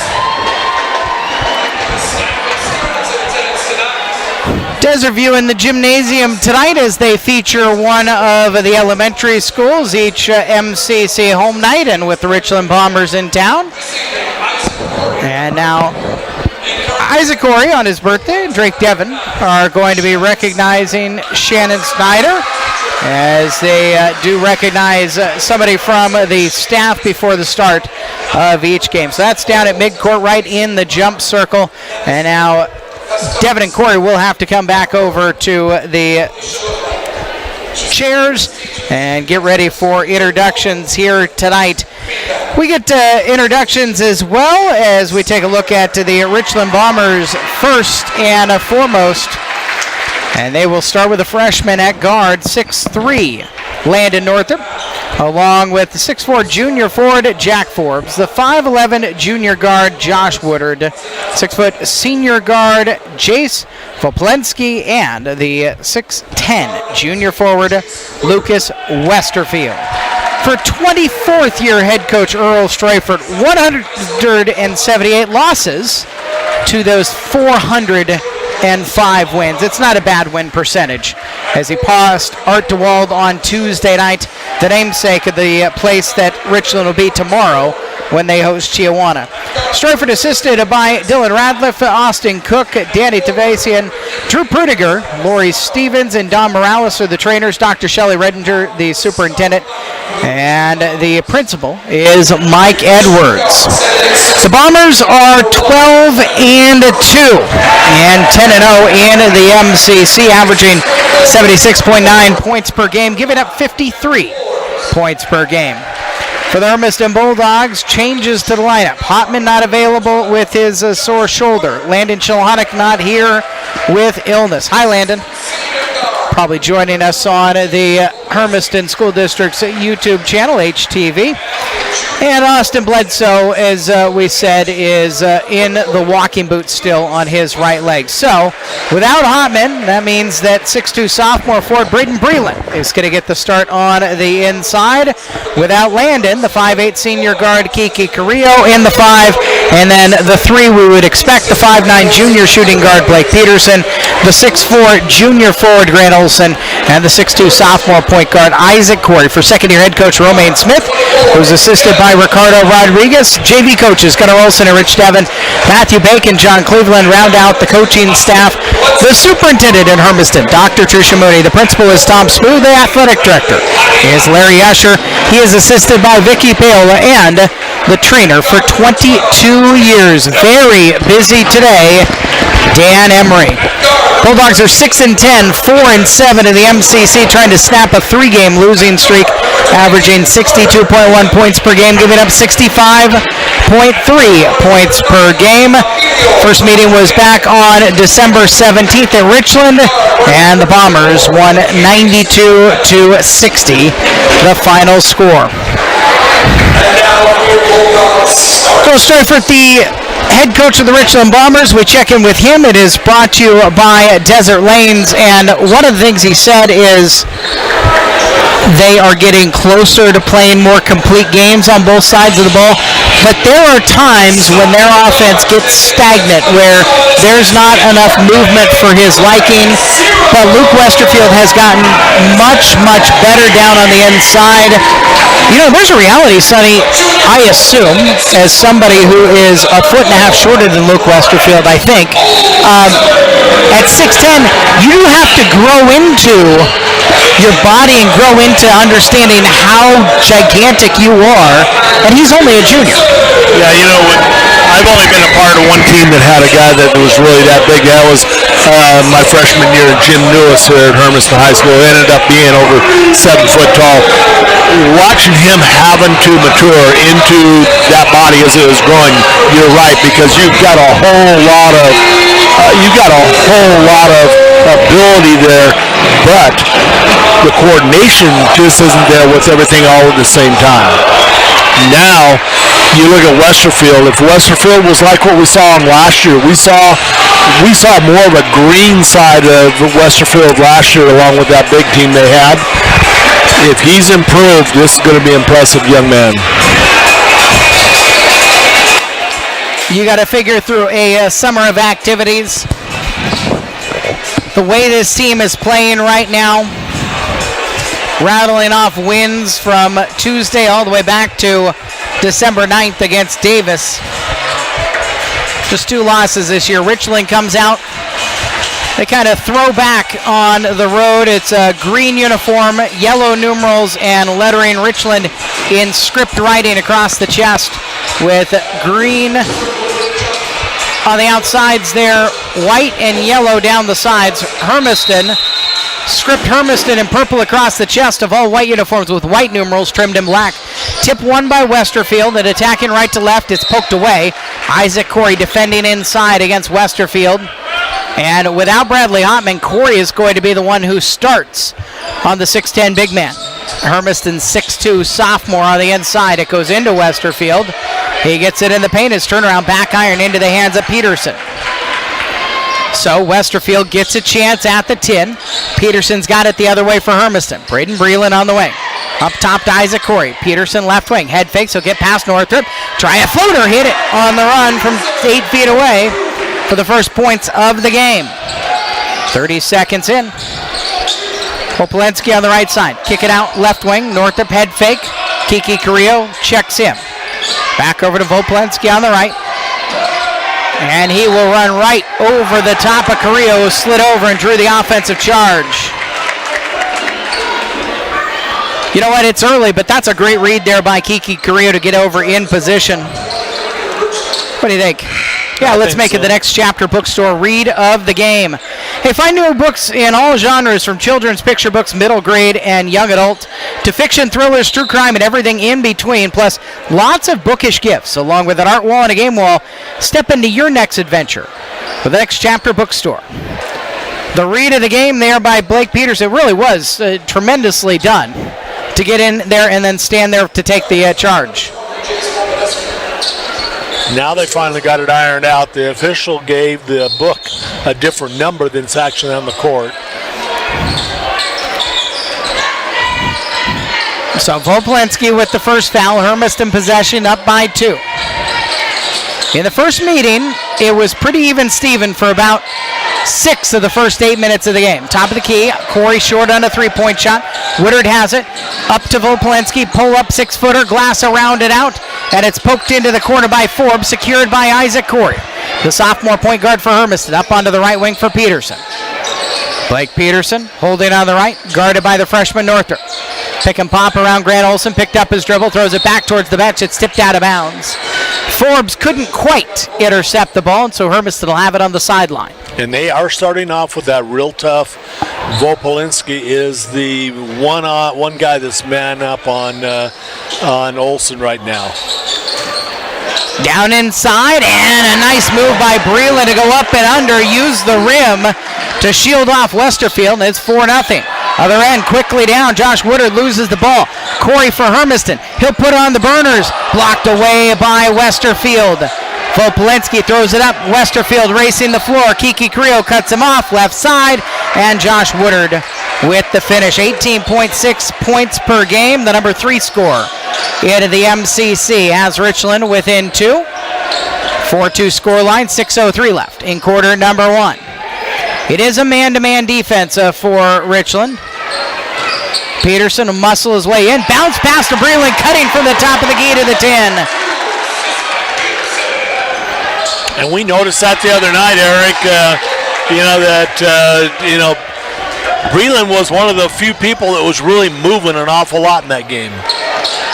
Aaron pass by the Bombers off of Jack Forbes' fingertips, so Hermiston possesses 6-2 with 5:33 on the clock in the first quarter. Kiki Carrillo holding out top. He will drive, fling it up, and draw a foul on Josh Woodard. This is a Hermiston team, and one of the critiques has been they aren't attacking enough in the half court. In this first couple of minutes, they are attacking, and Kiki Carrillo's got himself at the line for 2 foul shots. Short on the first of the 2. As a team, Hermiston 72.3% from the line.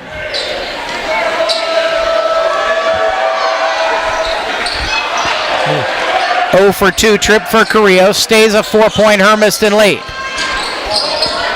Popolensky between the rings for Westerfield, near side to Northup. Northup against Carrillo, top of the key. Woodard open for 3. Front iron gets the shooter's roll. Josh Woodard's got 5. And the Hermiston lead is down to 1 with 5:05 left in the first quarter. Isaac Corey weaves, gives to Carrillo in the left corner, gets it back. He'll take a 3 over Woodard. Front iron off into the hands of Forbes for the Bombers. Bulldogs 6, Richland 5. Inside to Westerfield, right under the 10. He's fouled by Breland and will go to the line to earn the 2 points.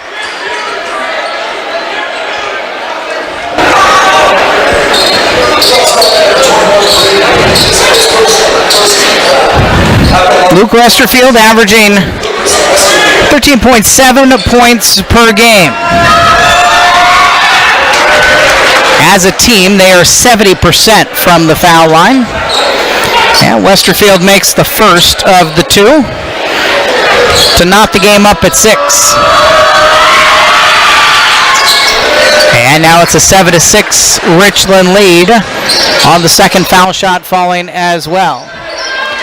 Echo wins at Pilot Rock 51-20. 28 on the Columbia Orthodox scoreboard in girls basketball. Kennewick girls beat Southridge 56-31 at Southridge High. Peterson on the right wing, hands off to Olsen. Olsen turns the corner, down the lane, hit on the arm.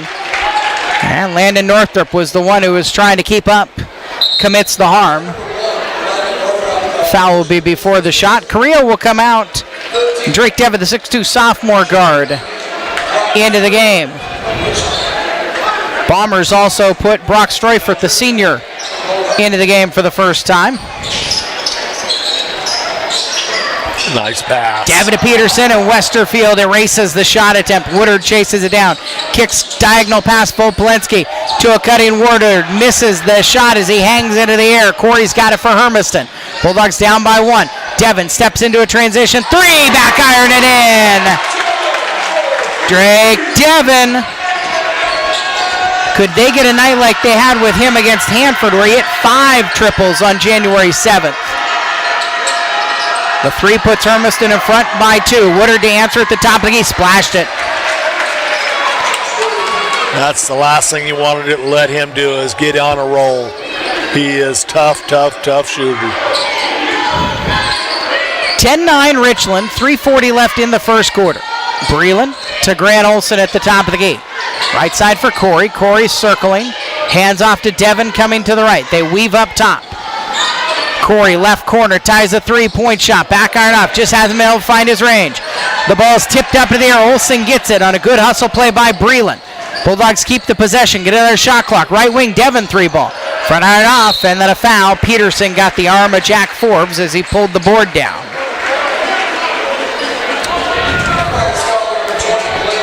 Second foul on Blake Peterson, the junior shooting guard. And for the Bombers, Jordan Valencia Alvarado will come in for Jack Forbes.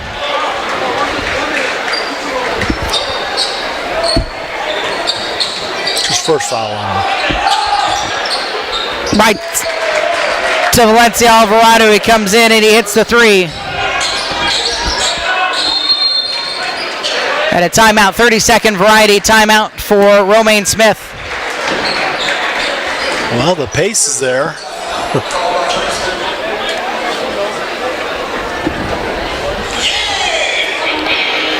So 13-9 Richland. And the Bombers have hit a trio of 3-point shots in the opening minutes of this game. Drake Devin hit a nice transition 3. But the Bulldogs still play in chase. We will see. I thought that watching the last meeting on YouTube, the adjustments were really key for Richland. And just kind of, again, it's an experience conversation. They were able to make more adjustments that put Hermiston on their heels in what ended up being a pretty comfortable win. Yeah. Yeah, well, we'll also see how long that Westerfield plays out on the wing.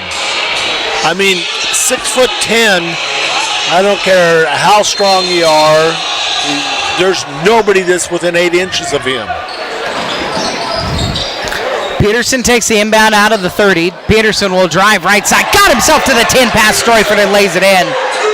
Blake's got a couple of buckets, and Hermiston trails by 2. Valencia Alvarado skipping around on the right side to Streufert.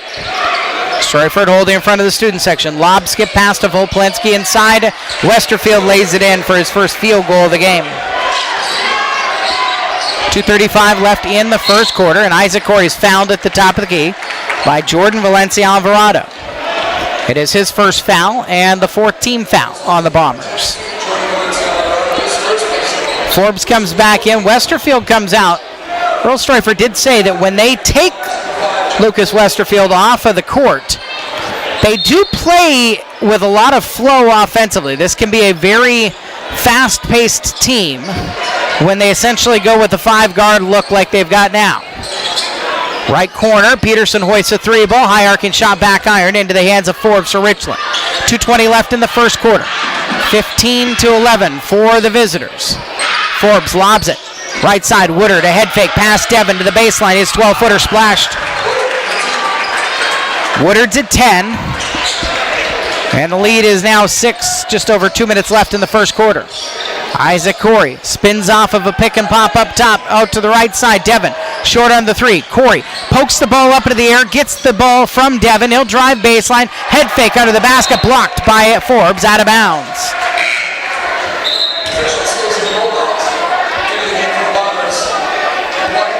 Landon Northrop will return for Volpolensky.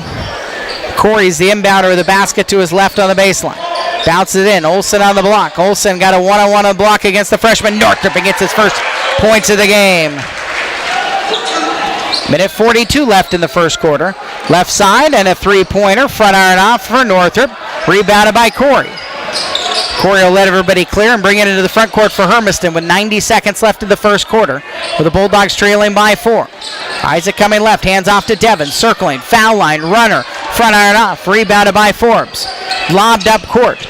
Woodard spins to his right. He'll take it in against Peterson. Peterson ties him up, forces the jump ball and blocks Josh Woodard.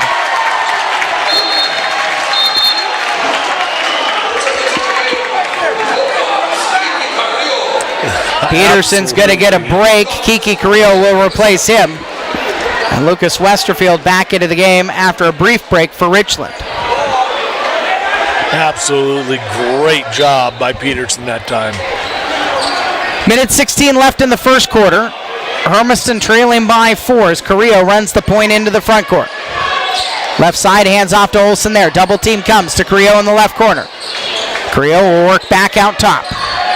Isaac Corey now with 1 minute left in the first quarter. They're trying to clear out, set up a pick and roll for Olsen. Corey lost his dribble, whips it up top to Devin. 7 on the shot clock. Devin will come right around Westerfield, misses the layup shot, rebounded by Stroifer for Richland. His pass poked by Breland. It will roll out of bounds into the Hermiston bench, and it was given to the Bulldogs. That one was shinned out by Breland. Bulldogs beneficiaries. And they'll have the ball down 17-13 with 43 seconds left in the first. Corey walks it into the front court, hands off right side to Devin. Devin circling left side for Olsen. Olsen checked by Northrop. Gets past him into the paint, works his way to the tin. A lot of contact, no whistle on it. Northrop rebounds and gets it to Westerfield. Up top to Valencia Alvarado. Trailing Forbes, attacks the lane and a foul.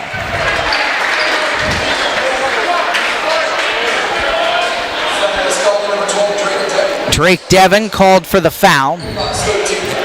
3 on Hermiston. Drake's first. And Forbes gets a couple of foul shots.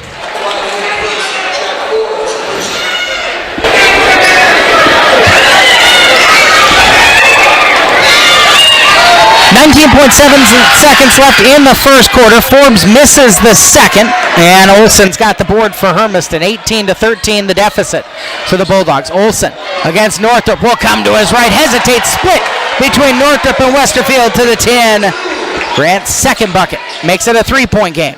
Inside to Westerfield, turnaround over Breland, fading away to the left baseline. And Corey will fling a ball to the other end of the court at the end of the first quarter. Richland 20, Hermiston 15 here at the Doghouse tonight. We'll be back in a minute on AM 1360 KOHU.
Second quarter starting lineup brought to you by Toyota. For Hermiston, Isaac Corey, Drake Devin, Braden Breland, Kiki Carrillo, and Grant Olsen. The MCC's leading scorer has 4 points, as does Peterson, as does Breland for Hermiston. Their deficit is 20-15. Richland with the ball in the second quarter. On the right side, Jack Forbes. He'll drive into the paint, pull up over the top of Olsen. Short on the shot, rebounded by Carrillo. For Hermiston, he'll kick near side. Corey into the front court for the Bulldogs. They trail by 5. Trying to get back to within 1 possession with a bucket here. Carrillo, left side, kicks into the corner for Devin. Devin picks up the dribble, guarded by Woodard. Wings it up top, and Carrillo looking right. Wants a high pick from Breland. He'll actually go the opposite direction from it. Gives to a cutting Olsen. Olsen stuck. Back to Carrillo, left wing. Steps under a head fake. Throws it back into the paint, and a steal by Richland right at the shot clock anyway. Forbes left side, and he'll get past Corey and lay it in. Forbes' first field goal and extends the Richland lead to 22-15, a minute into the second quarter. Right now it is Jace Vopolenski who's back on the defending against Grant Olsen. Steal and a lay-in for Forbes. Got it. Back from Vopolenski after forcing the turnover. Richland out by 9, their biggest lead of the game. 6:40 left in the second quarter. Breland high pick. Carrillo around it, circling left. Corner for Corey on the left side against Forbes.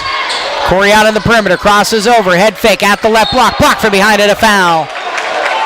And to his head, Jack Forbes' hands go through the curly locks. He grabs his head in frustration. Mouth open wide, a gasp at the whistle against him, his first. 15 foul on Richland. It puts Isaac Corey at the line for 2 foul shots. It is a place where he is 71.7% this season. This is his 55th foul shot of the year. He's made 39 of them. Make 1 of 2 on that trip. Josh Woodard on the left wing. Catches for Richland. Down to Forbes on the baseline that side. Olsen guarding there. Left open. Forbes will take a 3. Back iron into the hands of Corey. With 6:12 left in the second quarter. Up to Devin. Devin right side. He'll drive it right towards Olsen, who wants to post up inside against Vopolenski. Isaac Corey telling Devin to clear out. With 2-man game. Now back up top to Carrillo. 2 minutes gone in the second quarter. Carrillo coming left. Throws it back over to the right block, and Woodard blocks away a Breland attempt. Latavius Medeles, the 6'2 sophomore. He will come in and replace Breland at the forward position. Hermiston's without Bradley Hotman. Isaac Corey is inbounds it, and then Grant Olsen is shoved twice. Vopolenski commits his second. You know, interesting, I noticed this in the girls' game too, though. Like, a lot of the Bulldogs' movement, even like a talented player like Olsen, is across as opposed to towards the hoop. Yep. Devin muscles his way in, but then he turns into that's a fadeaway shot as well, away from the basket. Westerfield gets it out right side. Quick corner 3 for Woodard. Hit it way too wide open. He's got 13 to lead all scores, 27-16. 5:27 left in the second quarter. Olsen catches on the left wing. He will muscle his way into the paint, draws contact, no whistle on it. Westerfield's got the short shot. Some frustration there for Grant. He thought he had earned himself the foul shots. Left corner, Woodard 3 there, front iron off. Carrillo's got the board. Carrillo's got Devin streaking out the other end. It's tipped by Forbes and chased down by Vopolenski. Richland the other way. He's got a 4-on-2. Left wing 3 for Northrop. Put back in on the miss by Forbes. 29-16. Hermiston has lost a little bit of contact here, holding on in the second quarter for dear life to the Richland Bombers. Left side take by Carrillo. Kiki's first bucket of the ball game. 29-18. That's the first points from the field for Hermiston here in quarter number 2. Left corner and a 3-pointer knocked down by Vopolenski. His first points of the night, 5 threes for Richland. 4:20 left in the first half. 32-18 Richland. Inside to Medella's nice inside position and finished against Forbes.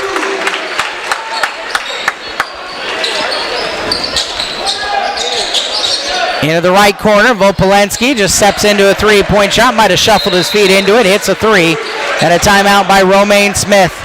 As the Richland Bombers have turned this into a three-point shooting contest in the last 3 possessions, they've hit them all to extend their lead out to 35-20 with Romaine Smith using his second 30-second timeout. You know, that's the tough thing, Eric.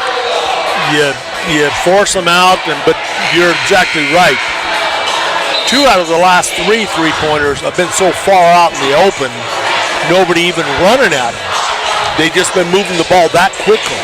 And Hermiston can't react defensively to get there on time.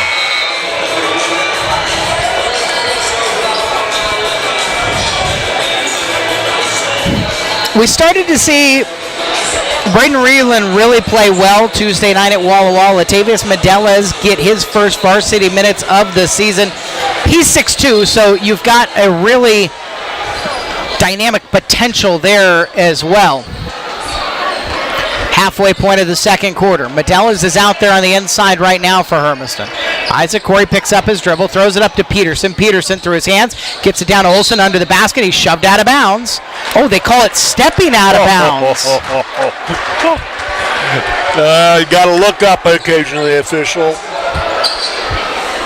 I mean, the question does become, like, how much physicality do you allow the other team to play with against Grant? Like, there's some, but then is Hermiston getting to defend that way on the other end? And quite frankly, are they experienced enough to defend that way? Inside to Westerfield, steps to his left, and a hit on the arm. Kiki Carrillo had knocked the ball loose, called for the foul. Kiki's first. 14 fouls on Hermiston. Josh Woodard will inbound on the baseline. Baskets to his right. Lob it up top, three-pointer for Valencia Alvarado. Can't get the shooter's roll. Olsen rebounds it, flips it out to Peterson, who is running away. He tips it back. Grant into the front court. Bulldogs trailing by 15. 3:18 left.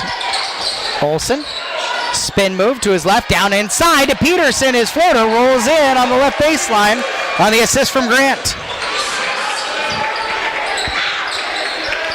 35-22. About 3 minutes left in the first half. Vopolenski out onto the right wing for Valencia Alvarado. He'll come around the pick. Jump stop in the lane, find his way to the paint and lay it in with the left hand.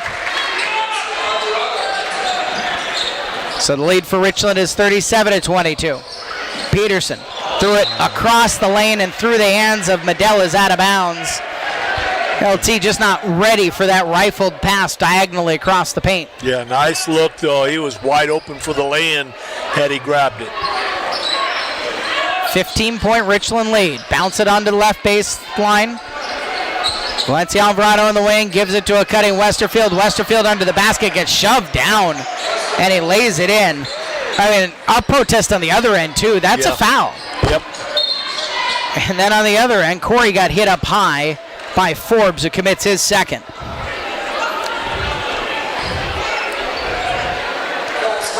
Well, I guess we'll see how deep this Richland team actually is, because it's we're going to be in one-on-one from the rest of the way in, but they've got 2 of their starters with 2 fouls apiece.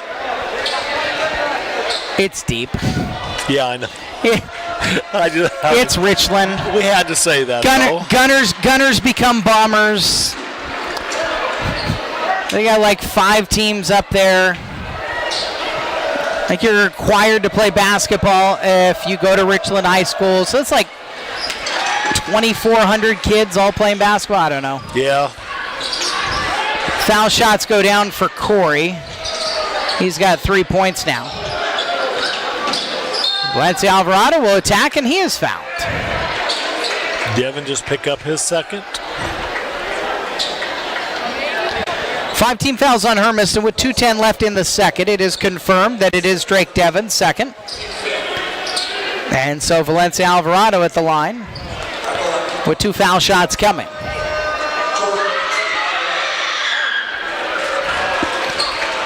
You know, the question becomes, if there's going to be a comeback against a team like Richland, you just can't have empty possessions on your offensive side because they don't have them. No, they don't. They're either going to the free throw line or they are, hitting the long threes. They're a good basketball team. 2 minutes left in the second quarter. Into Peterson. Peterson on the left block. Bounces back on the perimeter for Olsen. Olsen coming right. Head fakes. Got his man up in the air. Short on the shot. Rebound. Tip to Forbes for Richland. He'll fling it up court to Valencia Alvarado. On the break, the lay-in. He's got 9. 43-24. Minute 40 left in the first half. Isaac Corey gives it to Blake Peterson.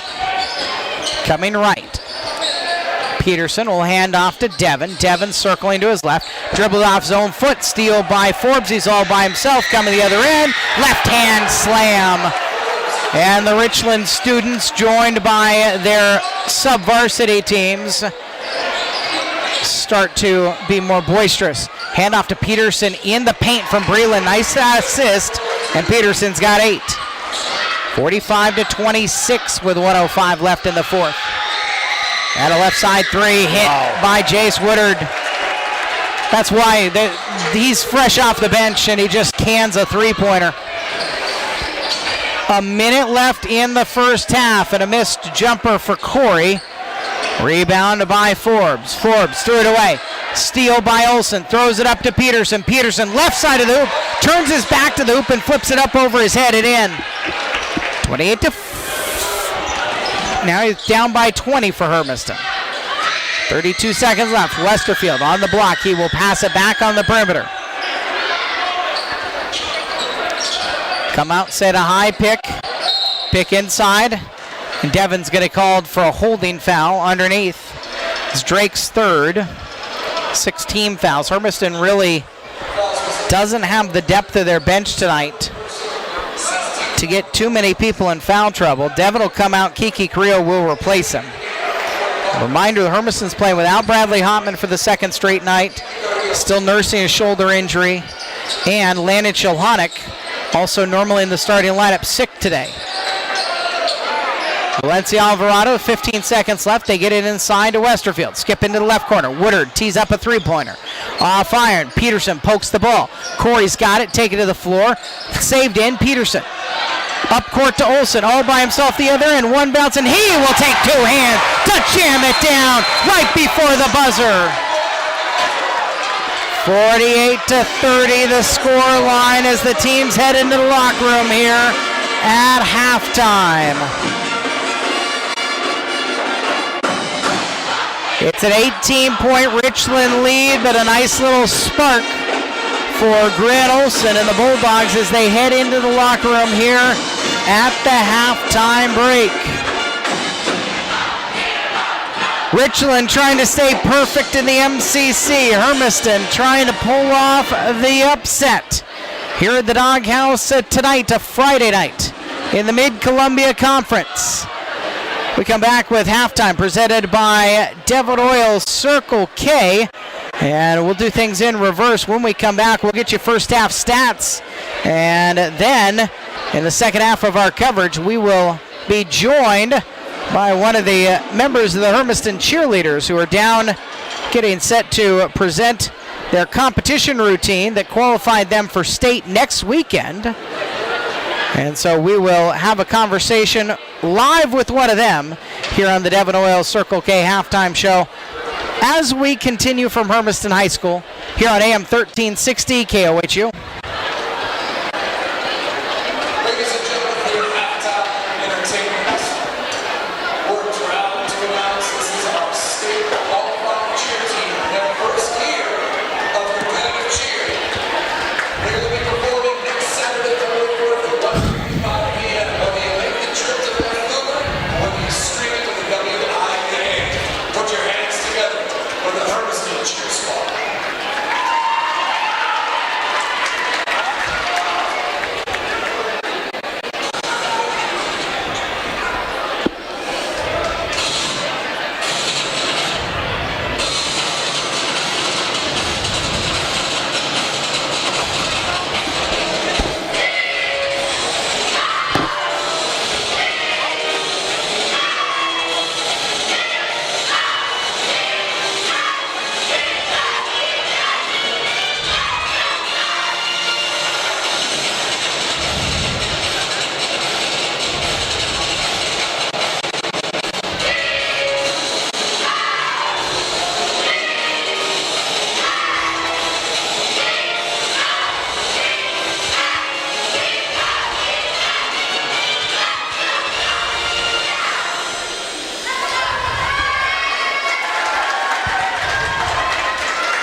In the CMG Financial Broadcast booth, high atop the Purple Gym at Hermiston High School, I'm Eric Olson alongside Sonny Leby on your hometown radio station and home of Bulldog Athletics for 52 years, AM 1360 KOHU.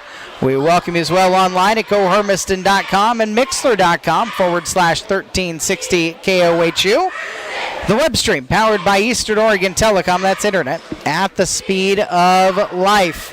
And for those of you watching the cheerleaders perform what will be their state tournament routine down on the field, we say hello on HTV, the YouTube channel for the Hermiston High School and Hermiston School District. Richland 48, Hermiston 30 at the halftime break. Bulldogs have had some bright spots. They're just against a team of Richland's caliber. There are no off moments. This is a good Richland team, and they put together a nice performance there in the first half, doing a little bit of everything. Well, and shooting the ball as well as they're shooting it, especially from long range. 7 3-pointers in the first half compared to Hermiston's, one? One. And that came early in the game. So, and really surprising that Westerfield only has 8 points in this first half. He is passing up so many shots from 6 foot in and kicking it out, and boy, are they making us pay, because we are collapsing on him. And if he turned around, there's nobody that's going to stop him anyway unless we foul him. He's right at the basket for a lay-in. But when we collapse him, he kicks it there, making us pay with the threes. They're reading the long twos. So 7 3-pointers to 1. It's 5 of 6 from the line for Richland, 3 of 6 for Hermiston. What other numbers stand out to you? The stats brought to you by the Hermiston School District. Good, clean game so far, Eric. 11 total turnovers in this first half. 6 for Hermiston, 5 for Richland. The biggest thing is Richland has taken a small lead in the rebounding, 14 to 12. I'll take it if it's 14 to 12, that's for sure. Yep. Josh Woodard with 13, and Blake Peterson, Hermiston's leading scorer, with 8 in the first half. It's 48 to 30. So we are joined now by Ainsley McCann. Just finished the presentation down there, the competition performance for the fans here at Hermiston High School. Thanks for coming up. Thank you for having me. I don't know how long you've known that this was thrown at you here. I told Coach about an hour ago. All right, so take us through. You guys are up at Moses Lake. It's the first time Hermiston's had a competitive cheerleading team in over a decade, I think? Yeah. Since you were a baby, probably? What was it like when you guys get the word? You know you've qualified for state. Yeah, so for all of us, it's a really big thing. We put months of preparation into it, and it all comes down to the judges, so we all hold our hands together and root for the best, praying to the good Lord that it happens and our chance to represent Hermiston comes along. And when it did, we all screamed. Some of us almost had a heart attack, but it was such a crazy experience, and the opportunity to represent Hermiston at state is such a big privilege, and we're super excited for it. So can you tell in the moment, was that a good version there tonight? We put a lot of work into it. I think that it was a good performance, but we know for a fact at state it's going to be 10 times better, and we're going to get it perfected to the 100% capacity it can be. So how will you do that? Do you guys go back and watch what you guys just did? Yeah, so we have all of our parents out in the stands. They're making recordings from all different angles. We go back every night. We're watching them many times a night.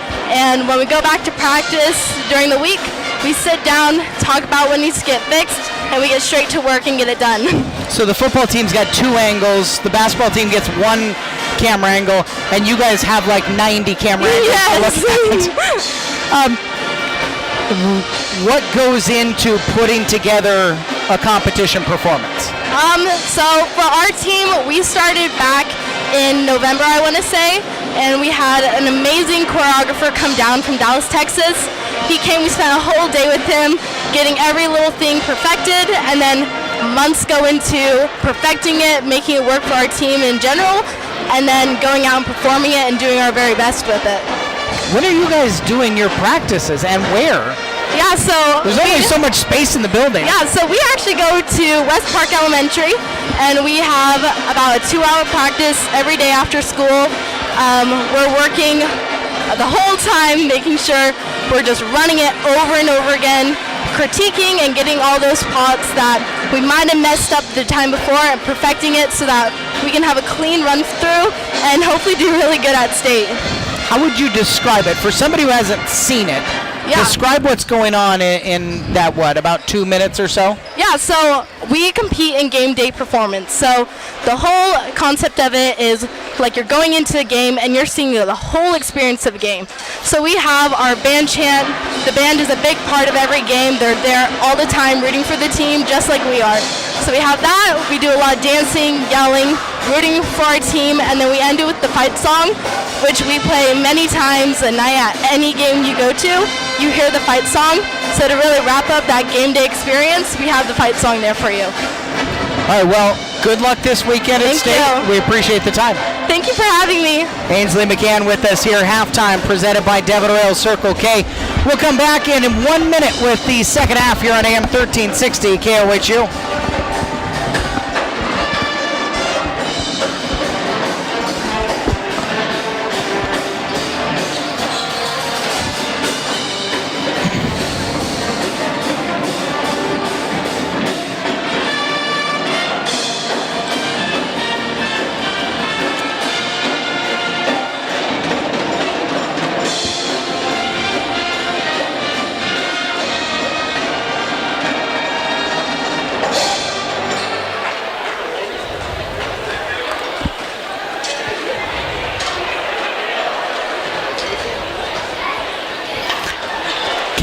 I'm missing 2 somewhere for Hermiston. Oh, it's Blake. I'm too short on Blake. Mm-hmm. He's got 10? Yes. Okay.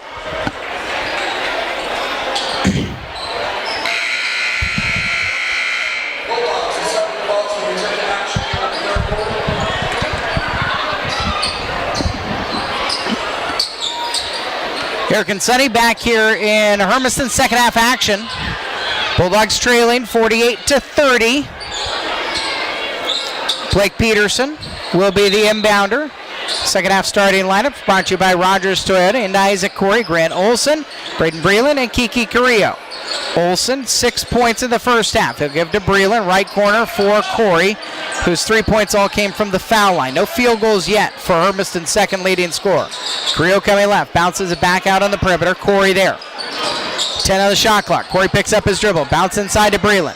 Breland up top. Peterson hoists the 3 ball. Front iron off. Long rebound. And Isaac Corey is held off by Northrop. Ball's tipped out of bounds. And allegedly last touch by Hermiston, and allegedly it went out. Give Richland the ball. Josh Woodard will take it from Lucas Westerfield. Jack Forbes, Landon Northrop, and Jace Vopolenski, the 5 of the floor for the Bombers. They lead by 18. Vopolenski out on the left wing right now. Whips it up top to Woodard. Inside to Westerfield. He's fouled inside. Isaac Corey commits the harm. It's just the first on Isaac.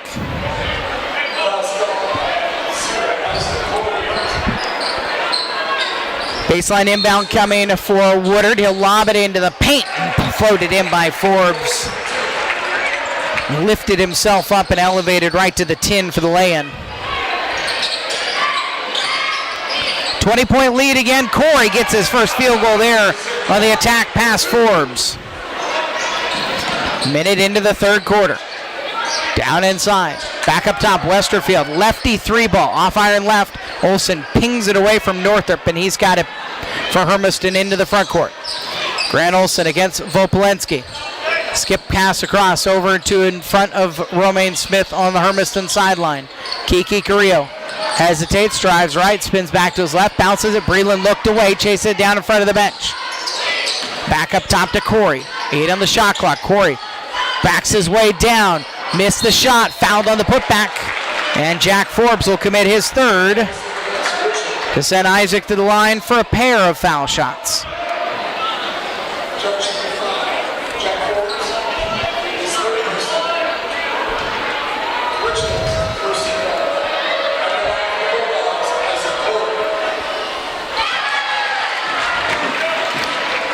The first of the 2 foul shots is in for Isaac Corey.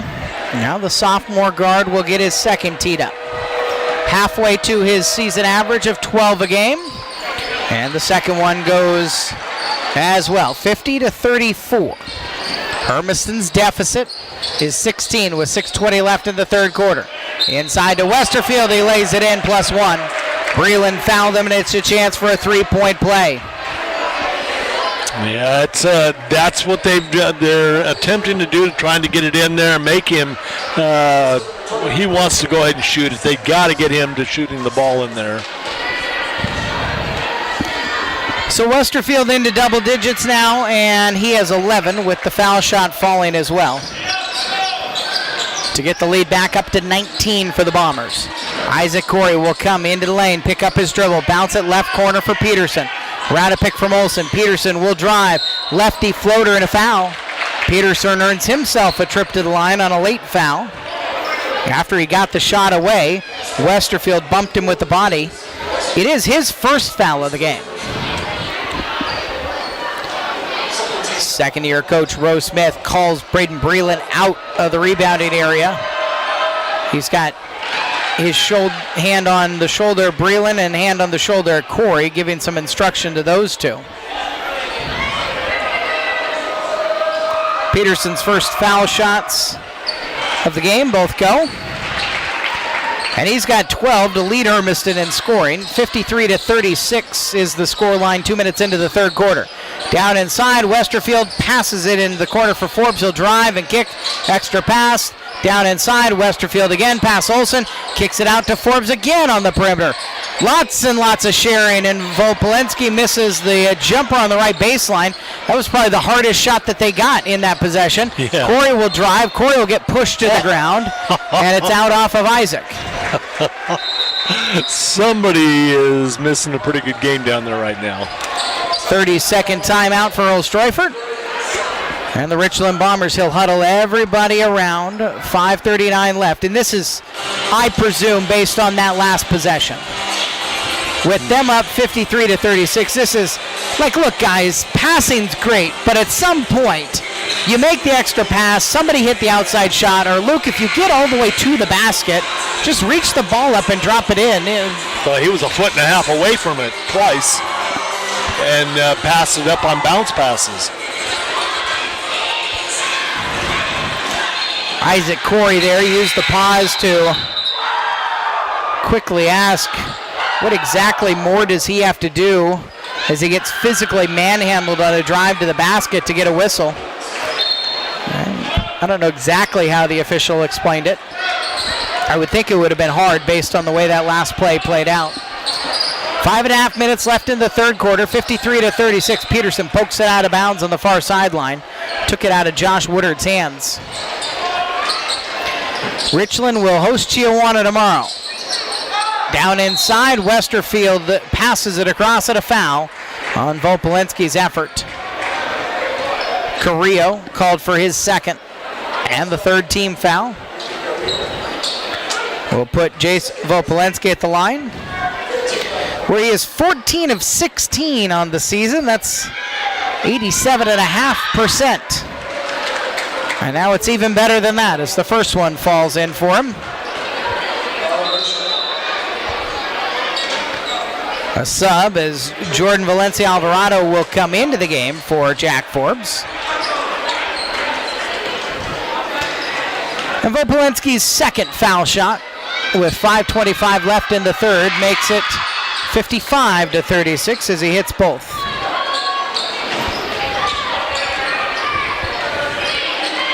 Isaac Corey walks it into the front court, top of the key, picks up his dribble, hands off to Peterson, circling left. Peterson will drive, dump it off to the right block, and Westerfield erases the shot attempt by Breland. Up to Northrup, Northrup the other end, chased down by Corey, who altered the shot enough, and Peterson's got it. Lost it at half court, poked out of Breland's hands into the backcourt. Corey, jumping jacks, gets it back in the front court for Hermiston. Peterson is wide open in front of the student section, gets it, extra pass, top of the key. Carrillo steps into the three, back iron it in. That's only the second three-pointer of the game for Hermiston. Makes it 55-39. Opolensky throws it inside, and Northrop an easy finish at the 10. He's got 13. 57-39. 4:27 left in the third quarter. Carrillo up top, coming right. Spin move into the lane. Comes left, and it's off the iron into Landon Northrup's hands. The freshman throws right side. Valencia Alvarado, extra pass in the corner for Woodard. Hesitation and a drive. He traveled, got it back, no whistle on it. Left wing three-pointer, hit by Volpolensky. He jumped into the air, came back down on the ground with it, and then flung it into the corner. Yeah. Shockingly obvious traveling violation. Breland spins to the left, and Northrop blocks another one. Number 5.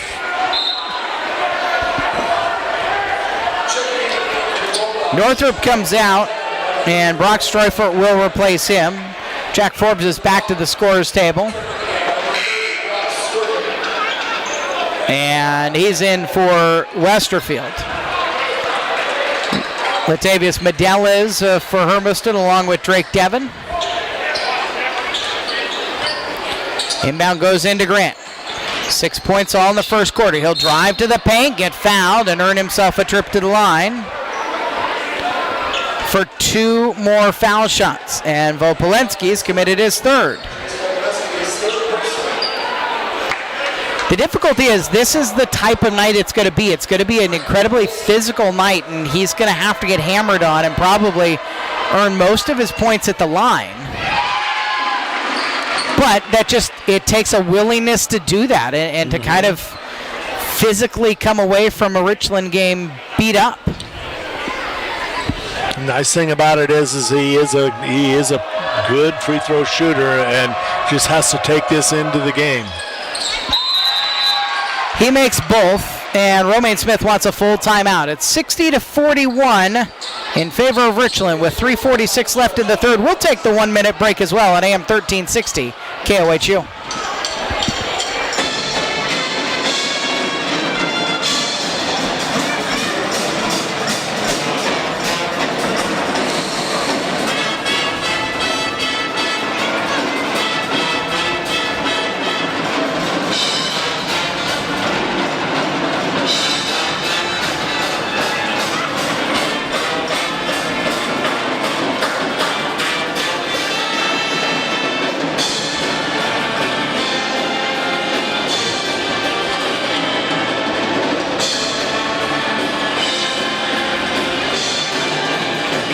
Just make it a 30.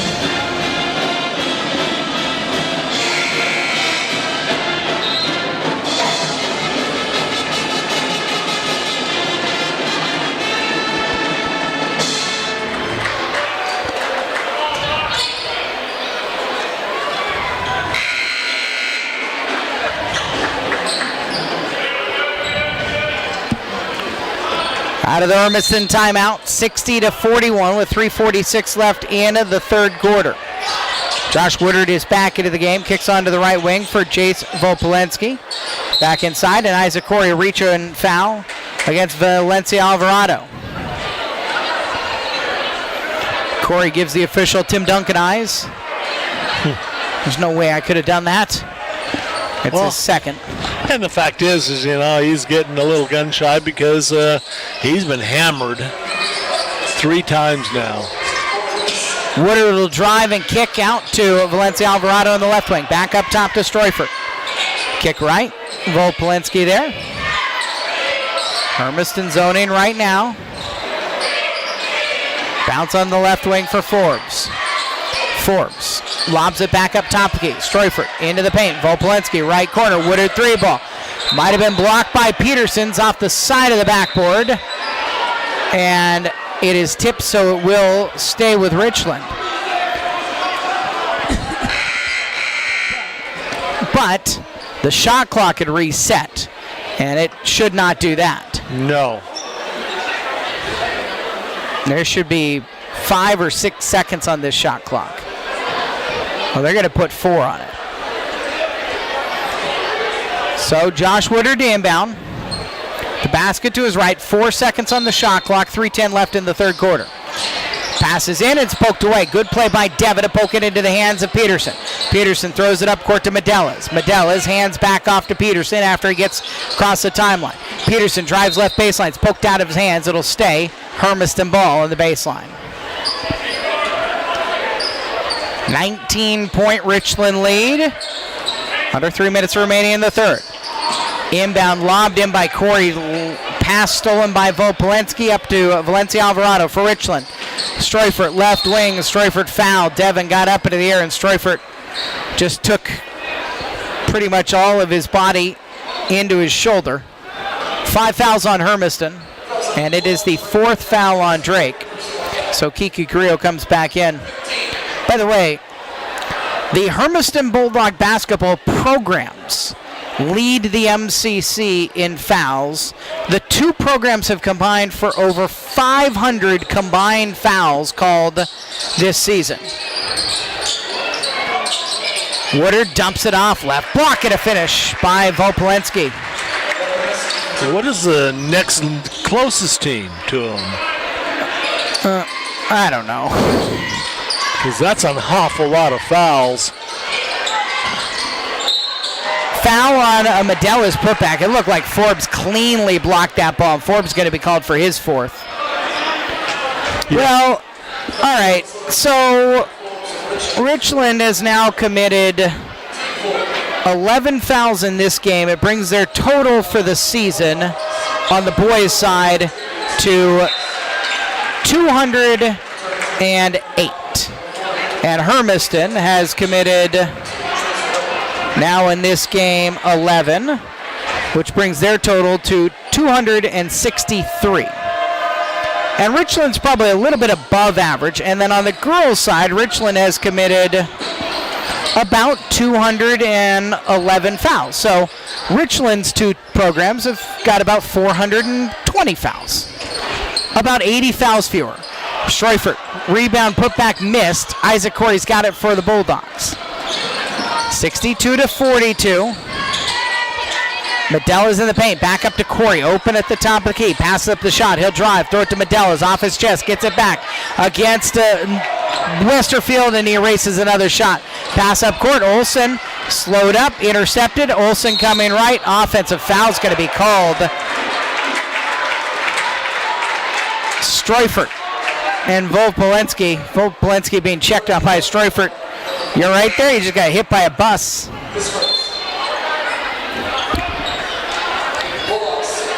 It is Grant's first and the 6th on Hermiston. And that was Westerfield's 6th block of the game.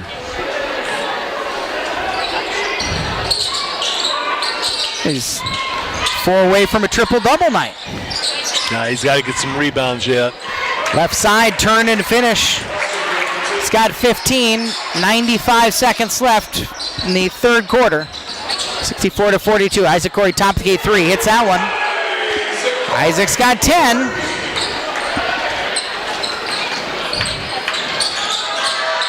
It's a 19-point game again. Hope starts with a couple more stops. Streufert drives left baseline, takes it to 10+1. Chance for a 3-point play the old-fashioned way. On Blake Peterson's 2nd foul.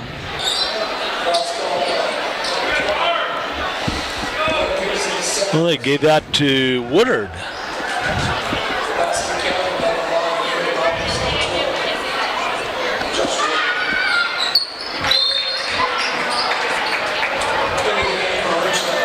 Woodard hit the foul shot. Make it 67-45. 1:10 left in the third. Isaac Corey brings it into the front court. They're trying to trap and double team him. And a foul called on Woodard on the perimeter. His 2nd. 5 team fouls.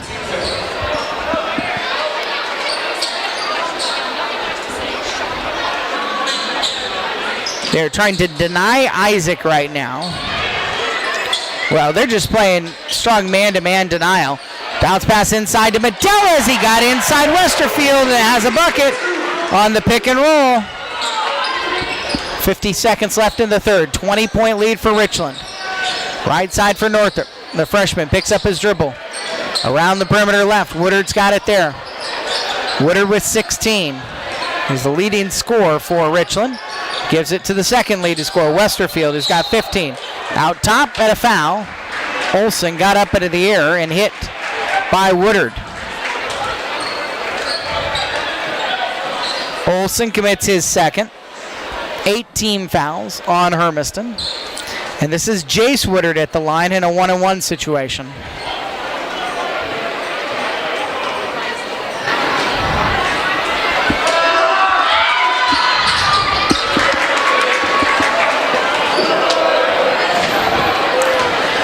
First one in, earns a second with 31.9 seconds left in the third quarter. Richland has not truly pulled away here in the third.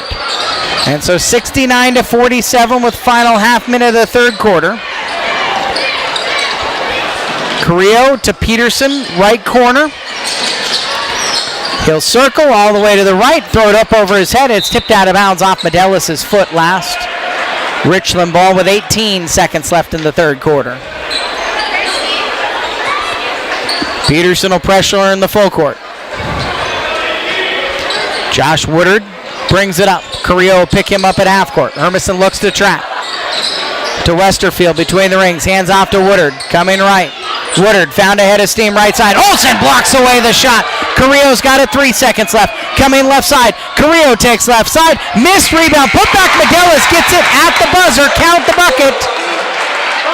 It's a 20-point game as the teams head to the fourth quarter. Latavius Medelis cleaning up the miss at the buzzer. And we will be back with the fourth after this on AM 1360 KOHU.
Eric and Sonny with you in the CMG Financial broadcast booth here on AM 1360 KOHU. Richland ball, 69-49 lead for the Bombers. Pretty much an even third quarters. Hermiston doesn't let Richland pull away. Can they hang on? Can they draw back closer? Inside to Westerfield. Kicks. Left corner. 3 for Northrop. Front iron off. Peterson has it poked out of his hands. Northrop picks it back up. Westerfield. Back up top. And Woodard will back out on the perimeter and hand off to Vopolinski. Josh Woodard out on the left wing. Pick and roll with Westerfield. Defended well by Grant Olsen, who's got the job of the big man inside. Northrop, left perimeter. 10 on the shot clock. Circling back out on top. Skip pass across. Forbes right side. Bounces in to Woodard. Takes it to the 10 and lays it in. Split between Corey and Medelis for the bucket.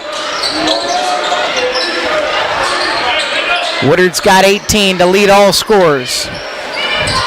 Number 3 scorer in the MCC. Olsen calling for the ball. He's got 8 in this game, the leading scorer in the conference. Been held quiet. Medelis, left baseline. Back out on the perimeter for Carrillo. Shot clock down to 7. Carrillo coming left. He will take under the basket. Lob it right corner for Peterson. Head fake. He'll come back to his left. His 3, front iron off. And it's poked out of bounds. Touched by Carrillo last. Richland ball, another defensive possession for the Bombers where they take Hermiston down to the end of the shot clock. Yeah, hindsight, Peterson probably should have, instead of the pump fake, shot the first time because he was in shooting motion. Brandon Northrop out on the left wing. Down inside, Westerfield got lost, and he found a bucket out of the mess, 73-49. I will say that is the first time tonight, after a pretty miserable Tuesday night as far as losing guys go, as Corey misses and airballs a 3 at the top of the key. But that is the first time tonight Hermiston has truly defensively completely lost somebody and led to a wide open layup. Yep, it was, and they were trying to get him double, and they thought Grant thought he had backside help, so he jumped over the left shoulder. Nobody was there. Northrop out on the left wing, back up top to Forbes. Down inside, Westerfield right under the hoop will get the lay-in. Just too deep a position he's getting now, and it's 75-49 as the Bombers start on a 6-0 run here at the start of the quarter. 2 minutes gone in the fourth. Look, we talked little wins. Don't let this get to running. Peterson coming left side and a block by Northrop.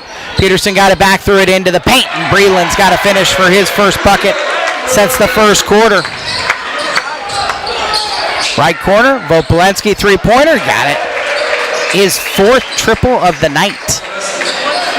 He's got 16 and has Richland out in front 78-51 with 5:22 left in the fourth quarter. Peterson coming left. Spin move, head fake, leaves it for Corey behind him. Corey will fade away in the paint and swish it over the top of Forbes. Isaac's got 12. It's a 25-point lead right now. Down inside, Northrop on the give and go and a traveling violation.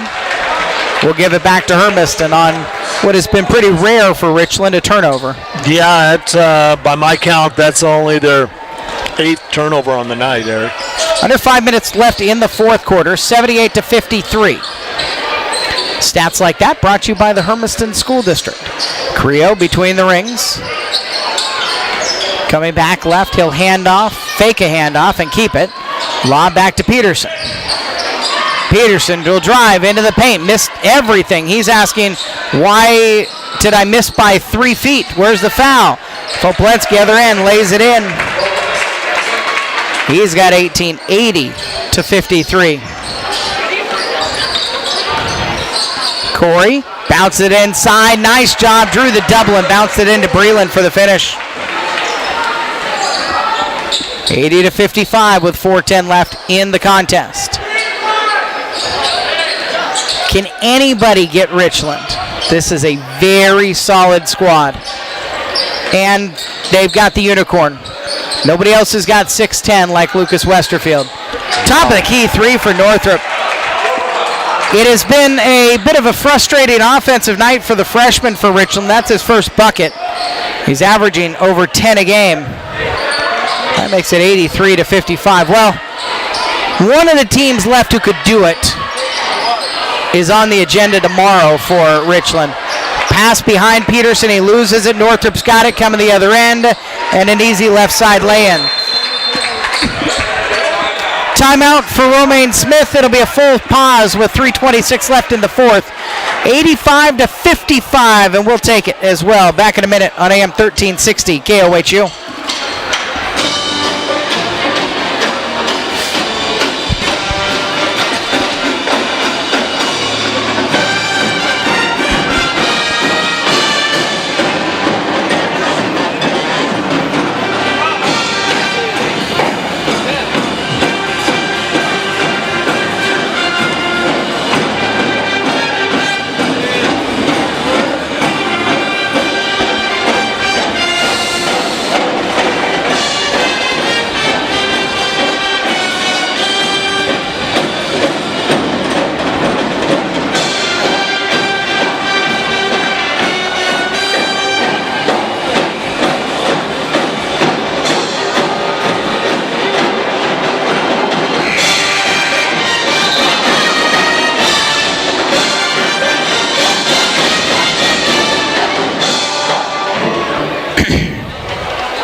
Out of the Hermiston timeout, Richland 85, Hermiston 55. 3:26 left in the fourth. They got a whole line change there, Eric. Who? Richland. Well, Northrop stays. He's the only one. And Forbes is still in. Valencia Alvarado, there's a foul on a turnaround shot that's going to send Devin to the line to shoot 2. Jace Woodard is taking Josh's place. And Brock Streufert back out there. Breland, Carrillo, Olsen, and Corey along with Devin, who makes the first of the 2 foul shots.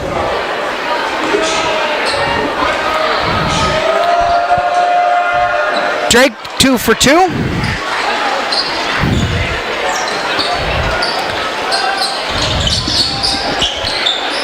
Jace Woodard on the left wing. Devin fell down. It's inside to Valencia Alvarado with a finish. Back out to a 30-point advantage. 3 minutes left in the 4th. The new group's pressing in the full court. Carrillo gets it into the front court. He'll come left, found space, pass Streufert to the 10, and he gets a lay-in. Kiki's got 7. Other end, Forbes holding over his head on the right side. He will drive down the right baseline, can't get the shot to fall. Poked around, Breland comes up with it in traffic and finds Corey. 87-59, 2.5 minutes left in the 4th quarter. Corey between the rings, operating for Hermiston. Coming right. Lobs to Carrillo. Devin's got it, circling right. Throws it to Corey, bounces off of his leg. Devin picks it back up. Devin down inside. Valencia Alvarado pokes it away. Forbes brings it into the front court. Down left side. Too hard off the glass. Rebound put back. Northrop lays it in. And a timeout for Earl Streufert with 2 minutes left. It's a substitution timeout to bring in Connor Schultz and Jackson Black. 89-59 is the score line.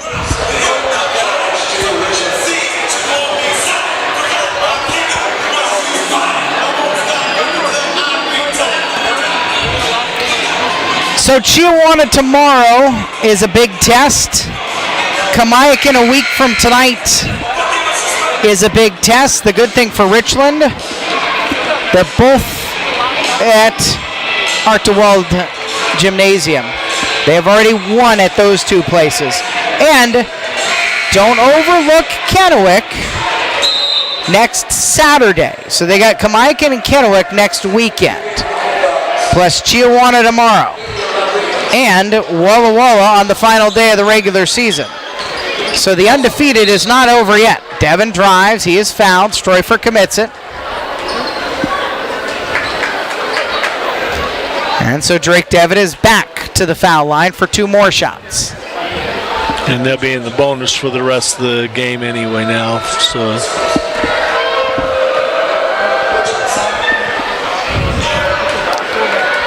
short on the first.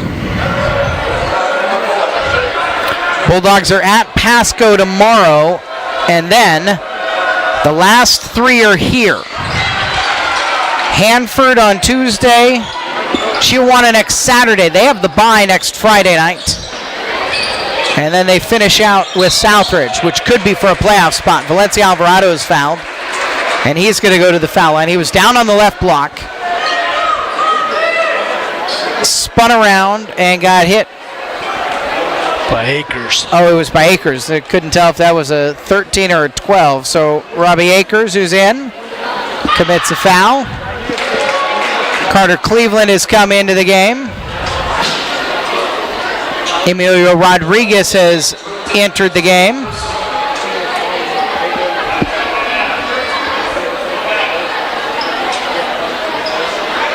Now there's some confusion here. The official saying that was 5, but it wasn't called on him. It was called on Akers. It was against 13, not 12. Yeah.